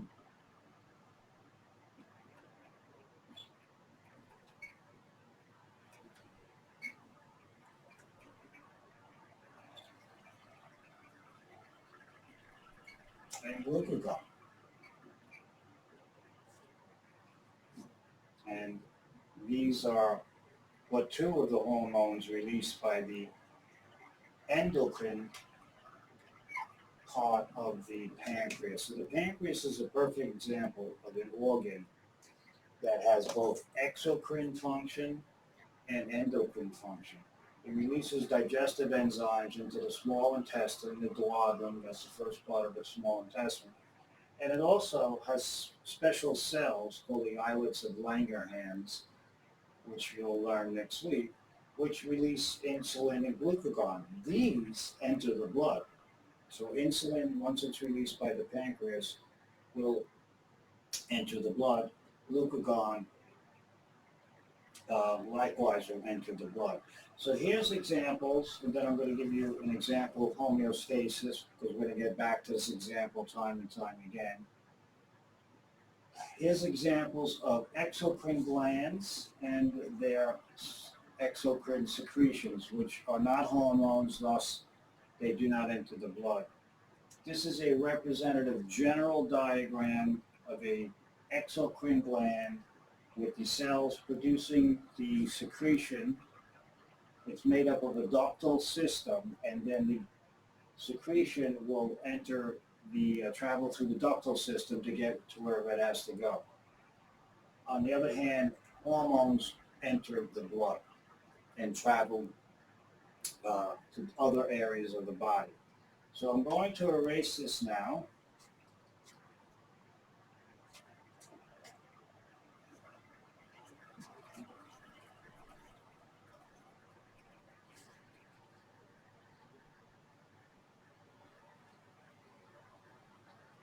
Today we'll go to 12, not 1. Usually we usually get out of here at 12:30, quarter to 1. Today we'll end at 12.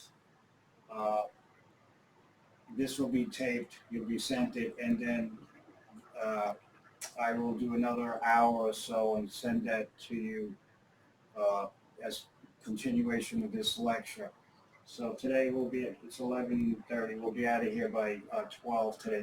You'll get marked for present for everything, but the second part, which is about only an hour, I'm going to tape later on and then have it send it to you. So I'm going to erase this too. Let's give you an example before we.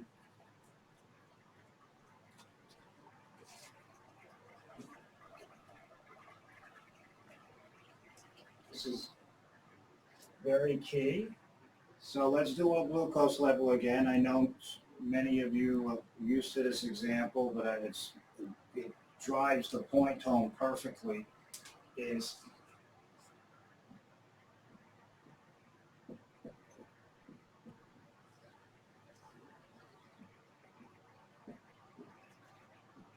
this is for the glucose level part of me that I've been using. Different books might have it 80 to 100, so this is what I'll be using. Once again, on my exams, you'll know, even in pharmacology, it's definitely in a normal range or it's going to be way outside the normal range because different books give you slightly different normal ranges. It's the way it is in medicine, and we're going to have to deal with it. So usually pick your one range, know it, and then if you come across another book, don't keep trying to remember all these different book or ranges, different ranges in different books. The hospital that you work at, the doctor's office, some of you might even have your own practice, become nurse practitioners, you'll be familiar with the ranges that you, in the lab that you will utilize. So this is what we're going to use, and this is the physiological range for us. This is your blood glucose level.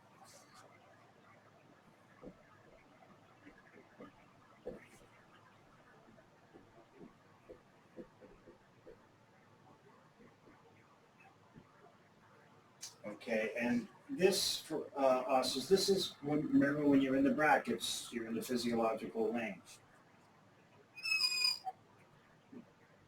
So that is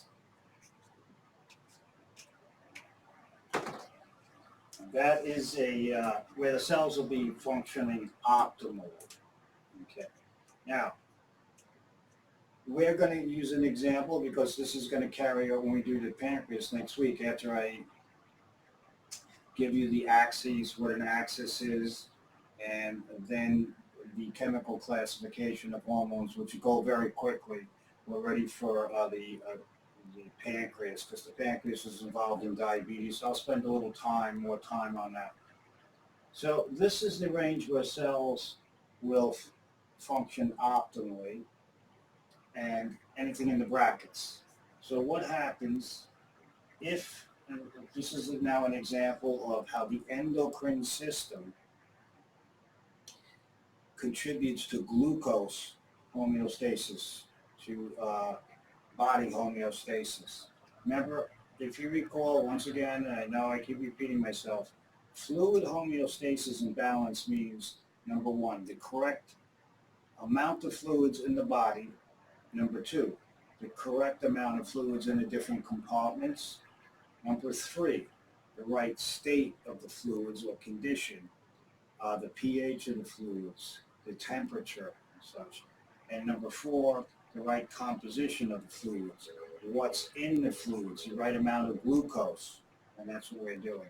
So it's still referring to homeostasis, fluid homeostasis. We're talking about the right content or composition of the fluids, in this case, the body fluid known as blood. So if your sugar drops, and 30 is quite low, and if it drops fast, you're going to know it. You might even pass out with it if your blood sugar drops that quickly. But that is a low blood glucose.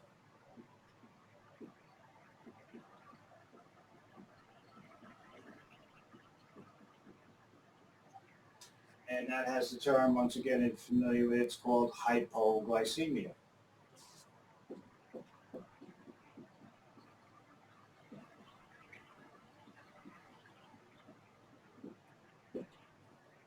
Low blood glucose. If the patient, I'll do that now before I move on. If the patient has a blood glucose of 100, it's in the brackets, that means the patient has normal blood glucose. That would be called euglycemia.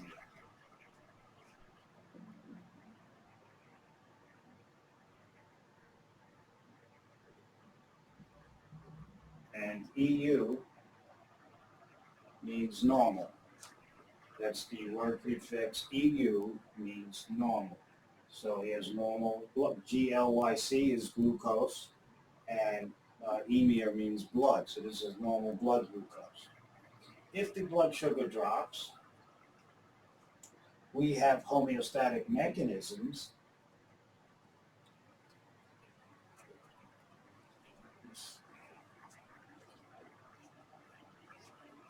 to bring it back into the normal range. So here we go. Here's our example. I'm not doing the mechanism until we actually start with the pancreas, but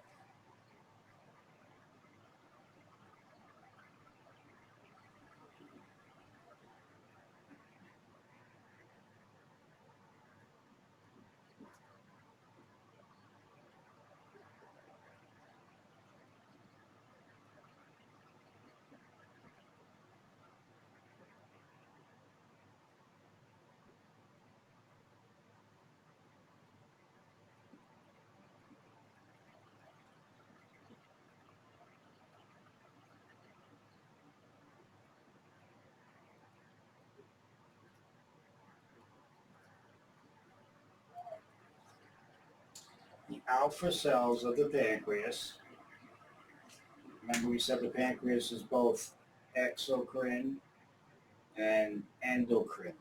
So the alpha cells, when we do this next week, you'll see are endocrine cells because they release a hormone called glucagon. And glucagon has many functions. It enters the blood.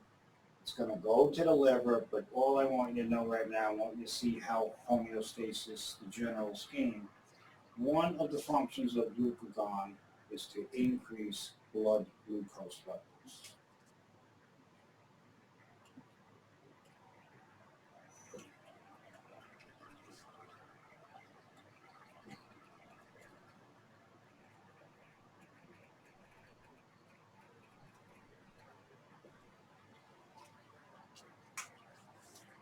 So that's the effect that will have is to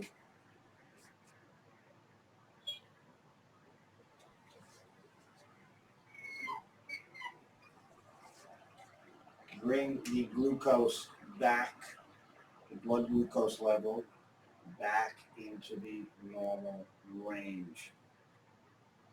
Okay, so that is a type of negative feedback.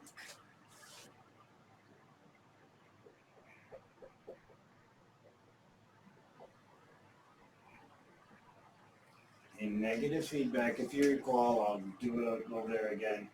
When something goes down, there's the 30. Something, the end result, if the feedback system's working, the end result is something goes up. And what happened? The glucose went from 30 back into the normal range. So negative feedback is like this.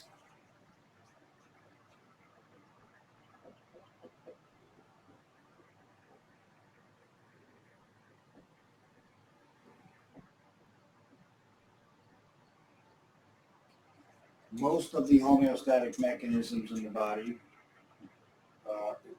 operate on negative feedback. There are some that will operate on positive feedback, but negative feedback. So what happens, always remember this, if something goes up, the stimulus makes something go up.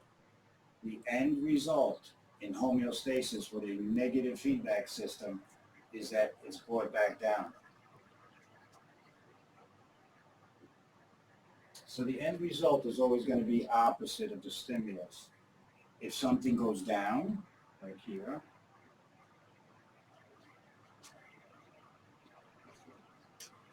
the end result is it's going to go up.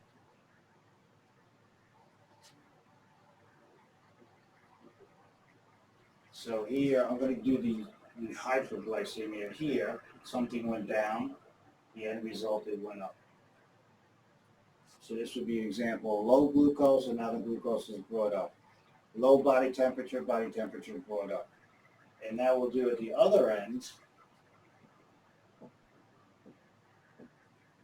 Say you have a blood glucose of 180 after a meal. Okay. And this would happen if you skip your meal, you're not eating, and your blood sugar can drop. Now, after a meal, your blood sugar will go up. And increased blood glucose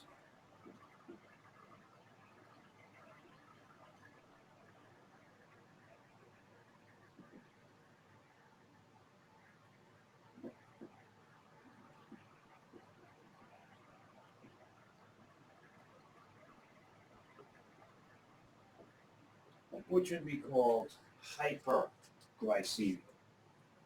And you're going to see this all the time.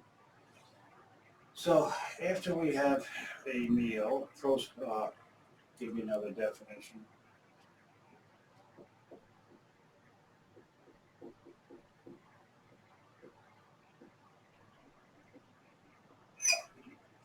Postprandial means after a meal.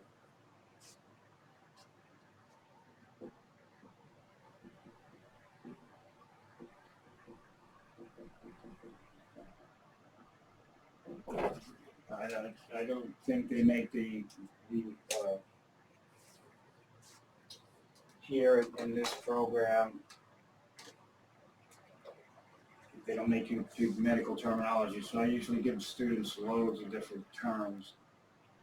So by the end, you have a quite extensive medical vocabulary. But with hyperglycemia, that's got to come down. You're going to have another group of cells in the pancreas called the beta cells.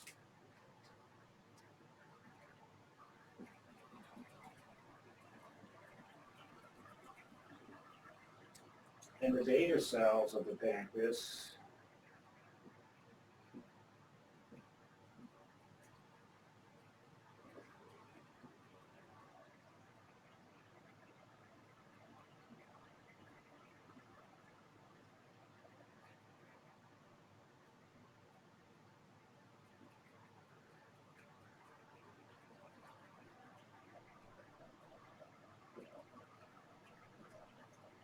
beta cells of the pancreas will secrete a hormone called insulin.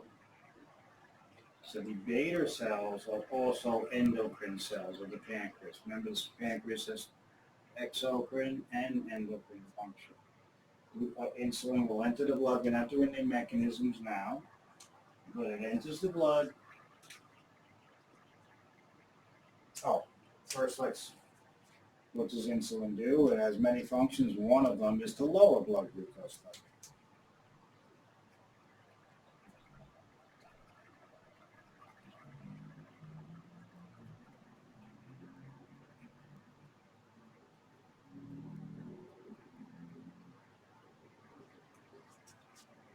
And this is a homeostatic mechanism. It goes on over time.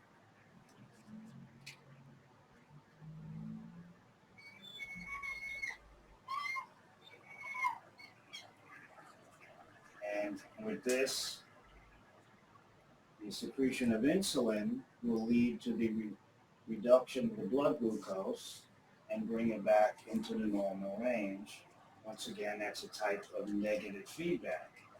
Here, the blood glucose went up, and the end result, it came back down into the normal range. So that's negative feedback.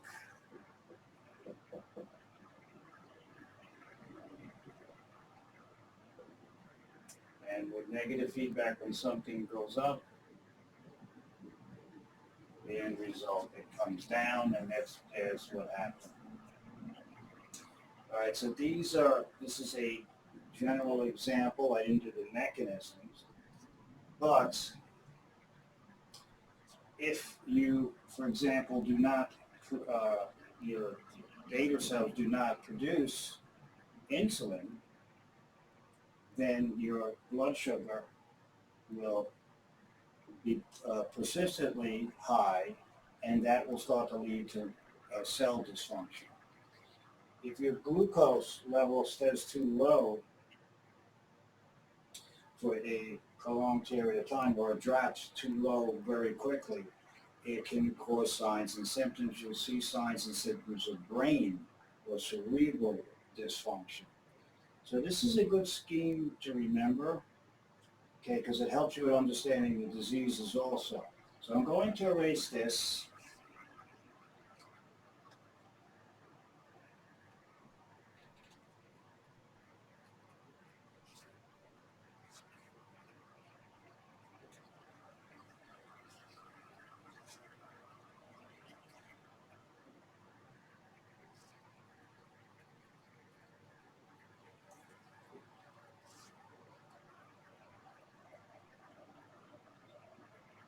And just give you just a couple of definitions or key points to remember. You already had these in Anatomy 1.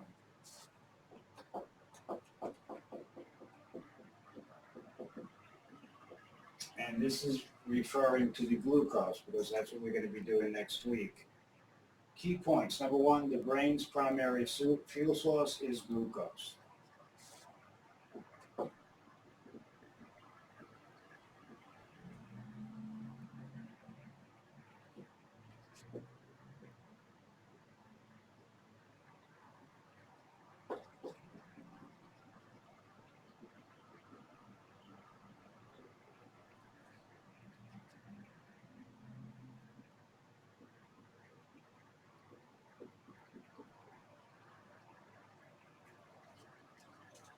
So the brain's and once again, this is in the context of what I just covered with the glucose level and the insulin and glucagon.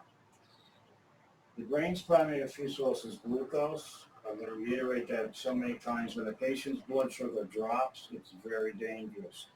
As RNs, you'll be dealing with hypoglycemia, low blood glucose, very often in the hospital. All right, the storage form of glucose. So this is where students get a little confused. How do we store glucose in the body? It's called glycogen.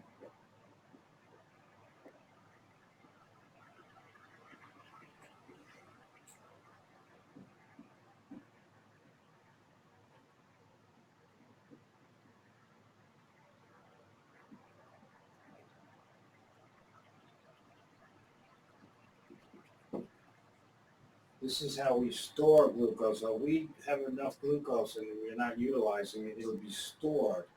And the storage form of glucose in mammals, and right now I'm only referring to humans, is glycogen. Do not confuse that with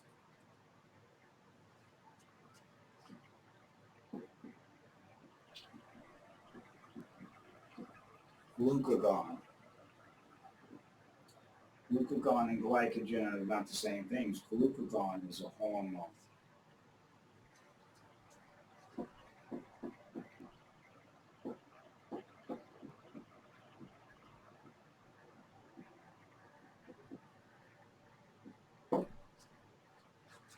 Okay, I will now give you the 4 hormones that elevate glucose levels. You always have to know that. I've already given to you in the last course, but very important. And then we'll discuss the one more topic before we conclude for today.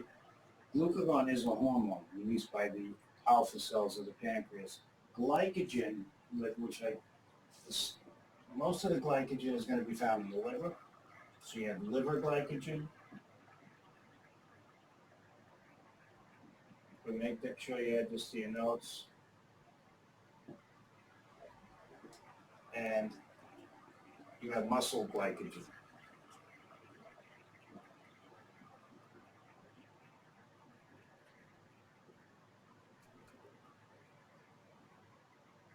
And if the brain has very small amounts, I'm not even going to list it because the brain needs a continuous source of glucose. But glycogen is also made by the placenta when the woman becomes pregnant. But this is your sources of glycogen in the body. So when you store your glucose, you store it in the liver. It's called liver glycogen or muscle glycogen. All right, so this is so important. Liver glycogen helps control blood glucose levels.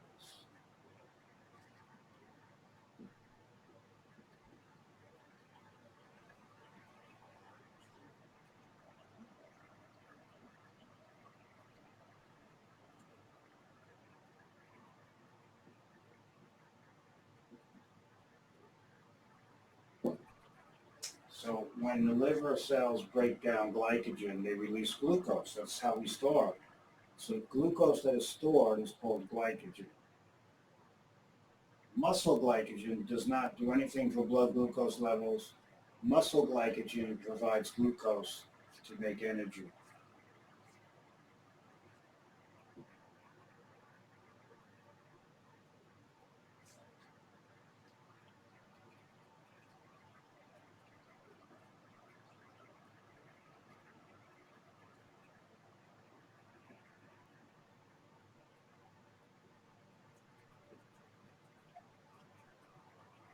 And that energy, if you recall, is called ATP, chemical energy.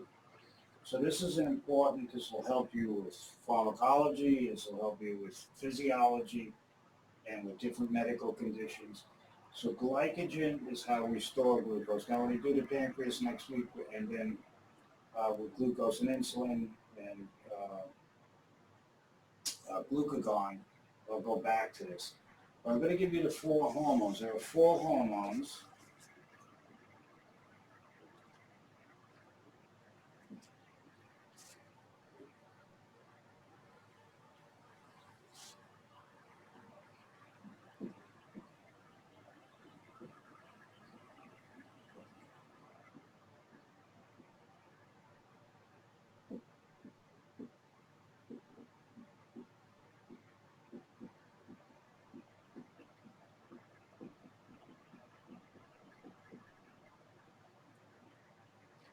These are the hormones which increase blood glucose levels. You'll have to know them. You're going to be coming across them all your nursing careers. The first one, of course, we did was glucagon.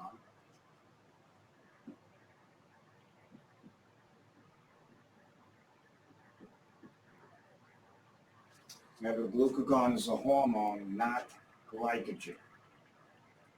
Glucagon, one of the functions of glucagon is to increase blood glucose levels.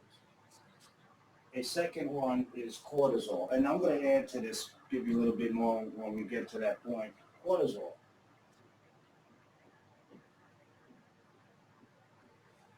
Cortisol is a steroid hormone released by the adrenal gland. So you don't have to write it, because when I build on this, I'll write these again next week and add to it. So cortisol is another hormone, has many functions, but one is to raise your blood glucose levels. The third one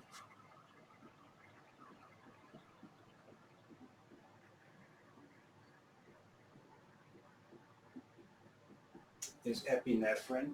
We'll be doing that in endocrinology. Epinephrine is also known as adrenaline.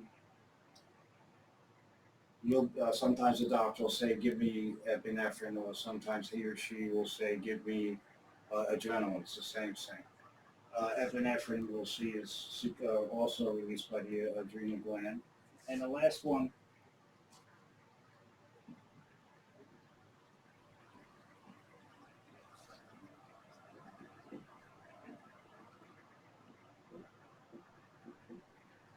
is growth hormone. So growth hormone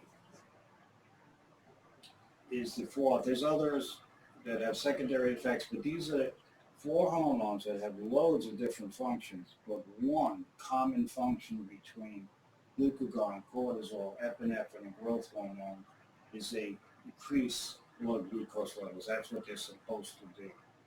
So I'm going to erase these key points you should remember.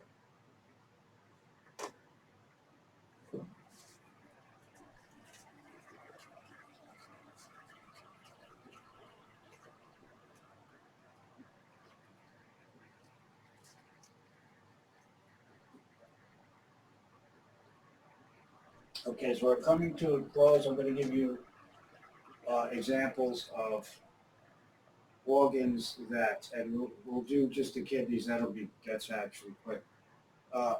We'll and then I'll pick it up when I tape it, or next week with the heart, when you get these next hour of this lecture. So we are now doing examples of organs that have endocrine function.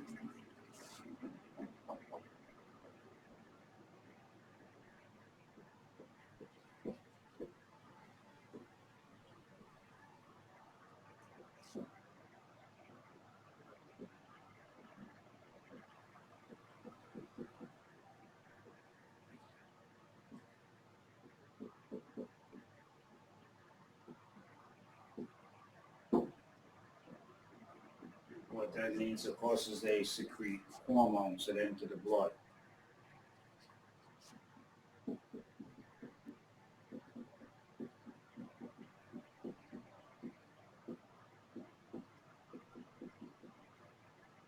And I'm going to do the kidney today because that's going to be quick. I'm not going to do all the mechanisms now. And pick it up when I continue this part of this with the heart. So the kidney.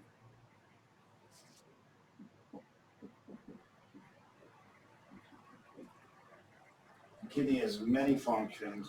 One of them is to release a hormone, secretes a hormone called erythropoietin.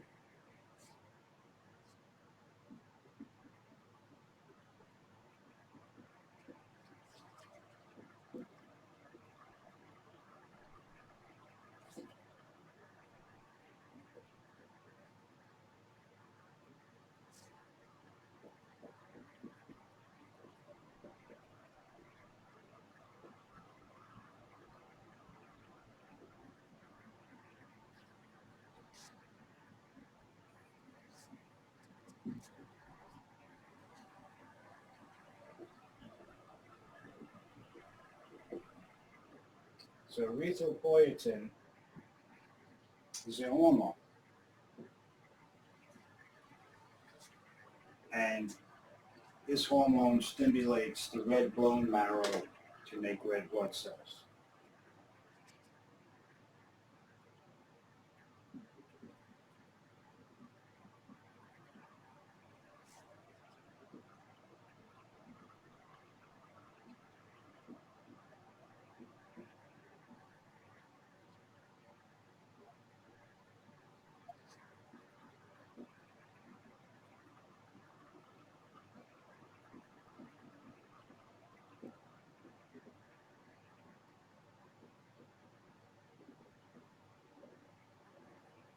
Red blood cells are abbreviated RBCs.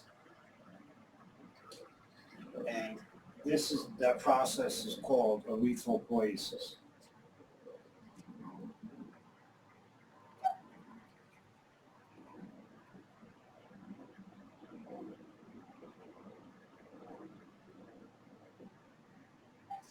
Erythropoiesis is the formation of red blood cells. So it's a perfect name for the hormone. Erythropoietin stimulates erythropoiesis, the production of red blood cells in the red bone marrow. So it stimulates the red bone marrow to make or produce red blood cells. The process is called erythropoiesis. What stimulates this?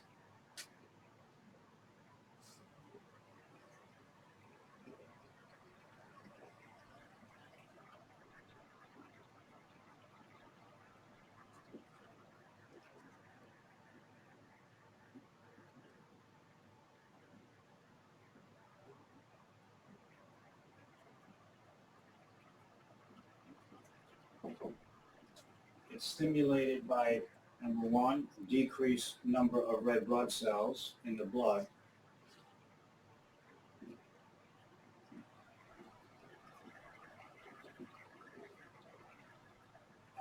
And many of you are familiar with the term, it's called anemia. That's what anemia is.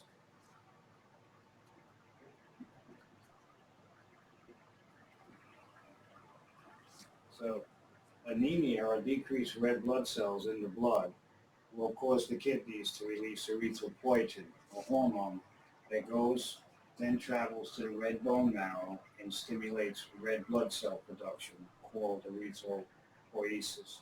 The second is hypoxia.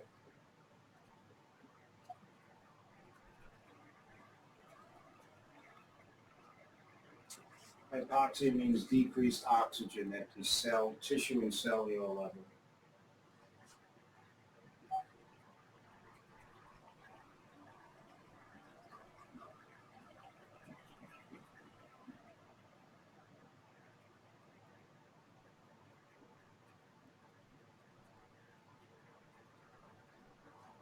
So these are the two main stimulants of the kidney releasing a hormone called erythropoietin. Low red blood cells, in general, are called anemia. There are various types of anemia. And tissue hypoxia, the cells aren't getting enough oxygen, so the kidneys will release this and stimulate the bone marrow to make even more red blood cells and attempt to get more oxygen to the tissues. So the last 30 seconds, you will be giving drugs as future RNs that stimulate, that work just like erythropoietin. So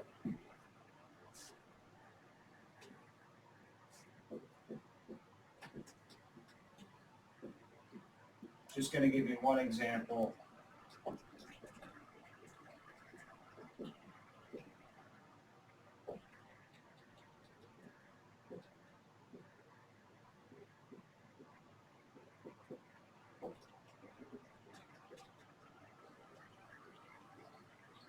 So there's a drug which will be given frequently. It's this drug. I'm only going to give you one drug. I'll give you two brand names. This drug stimulates red blood cell production in the bone marrow.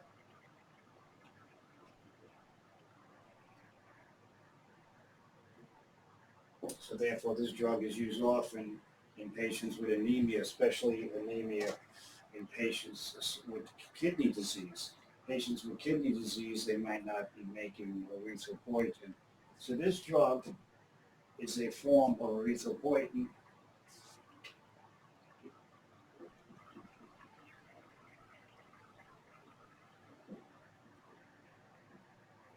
It's called epoietin alpha, and this is a synthetic form of erythropoietin, so it works just like this hormone. You'll be given it all the time. It's called, the brand name is called Procrit.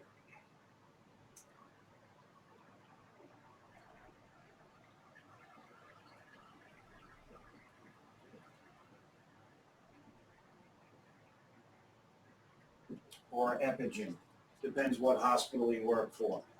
So when a doctor writes for Procrit, he's writing or she's writing for epoietin alpha, or if the doctor writes for Epigen, it's also epoietin alpha. This is the different drug company's name for it. And this drug is given frequently. There are other drugs, but I just get, this is the first one on the market, the prototype, and this is a drug that stimulates the bone marrow to make red blood cells. So this drug stimulates erythropoiesis, the production of red blood cells. So that is one example of an organ that has endocrine function but is not considered an endocrine gland. This is the kidney. It secretes the hormone erythropoietin. You're expected to know this and remember it because you're going to get tested on it in pharmacology. You're going to get tested on it in here, and you're going to get tested in med-surg and on the NCLEX. You're going to be using it all the time. All right, the heart, that's the next part that I will continue, but I'm going to let you go for today. This Thursday, we got a big day coming up because we got the glands to do, and a lot of hormones and stuff starts to accumulate all the data. So the next thing I'll do is the heart. That'll only take 5 minutes, and then we're ready for the types of hormones and the glands themselves. All right, with that, I wish you a safe and well day. Families also. I will see most of you in pharmacology.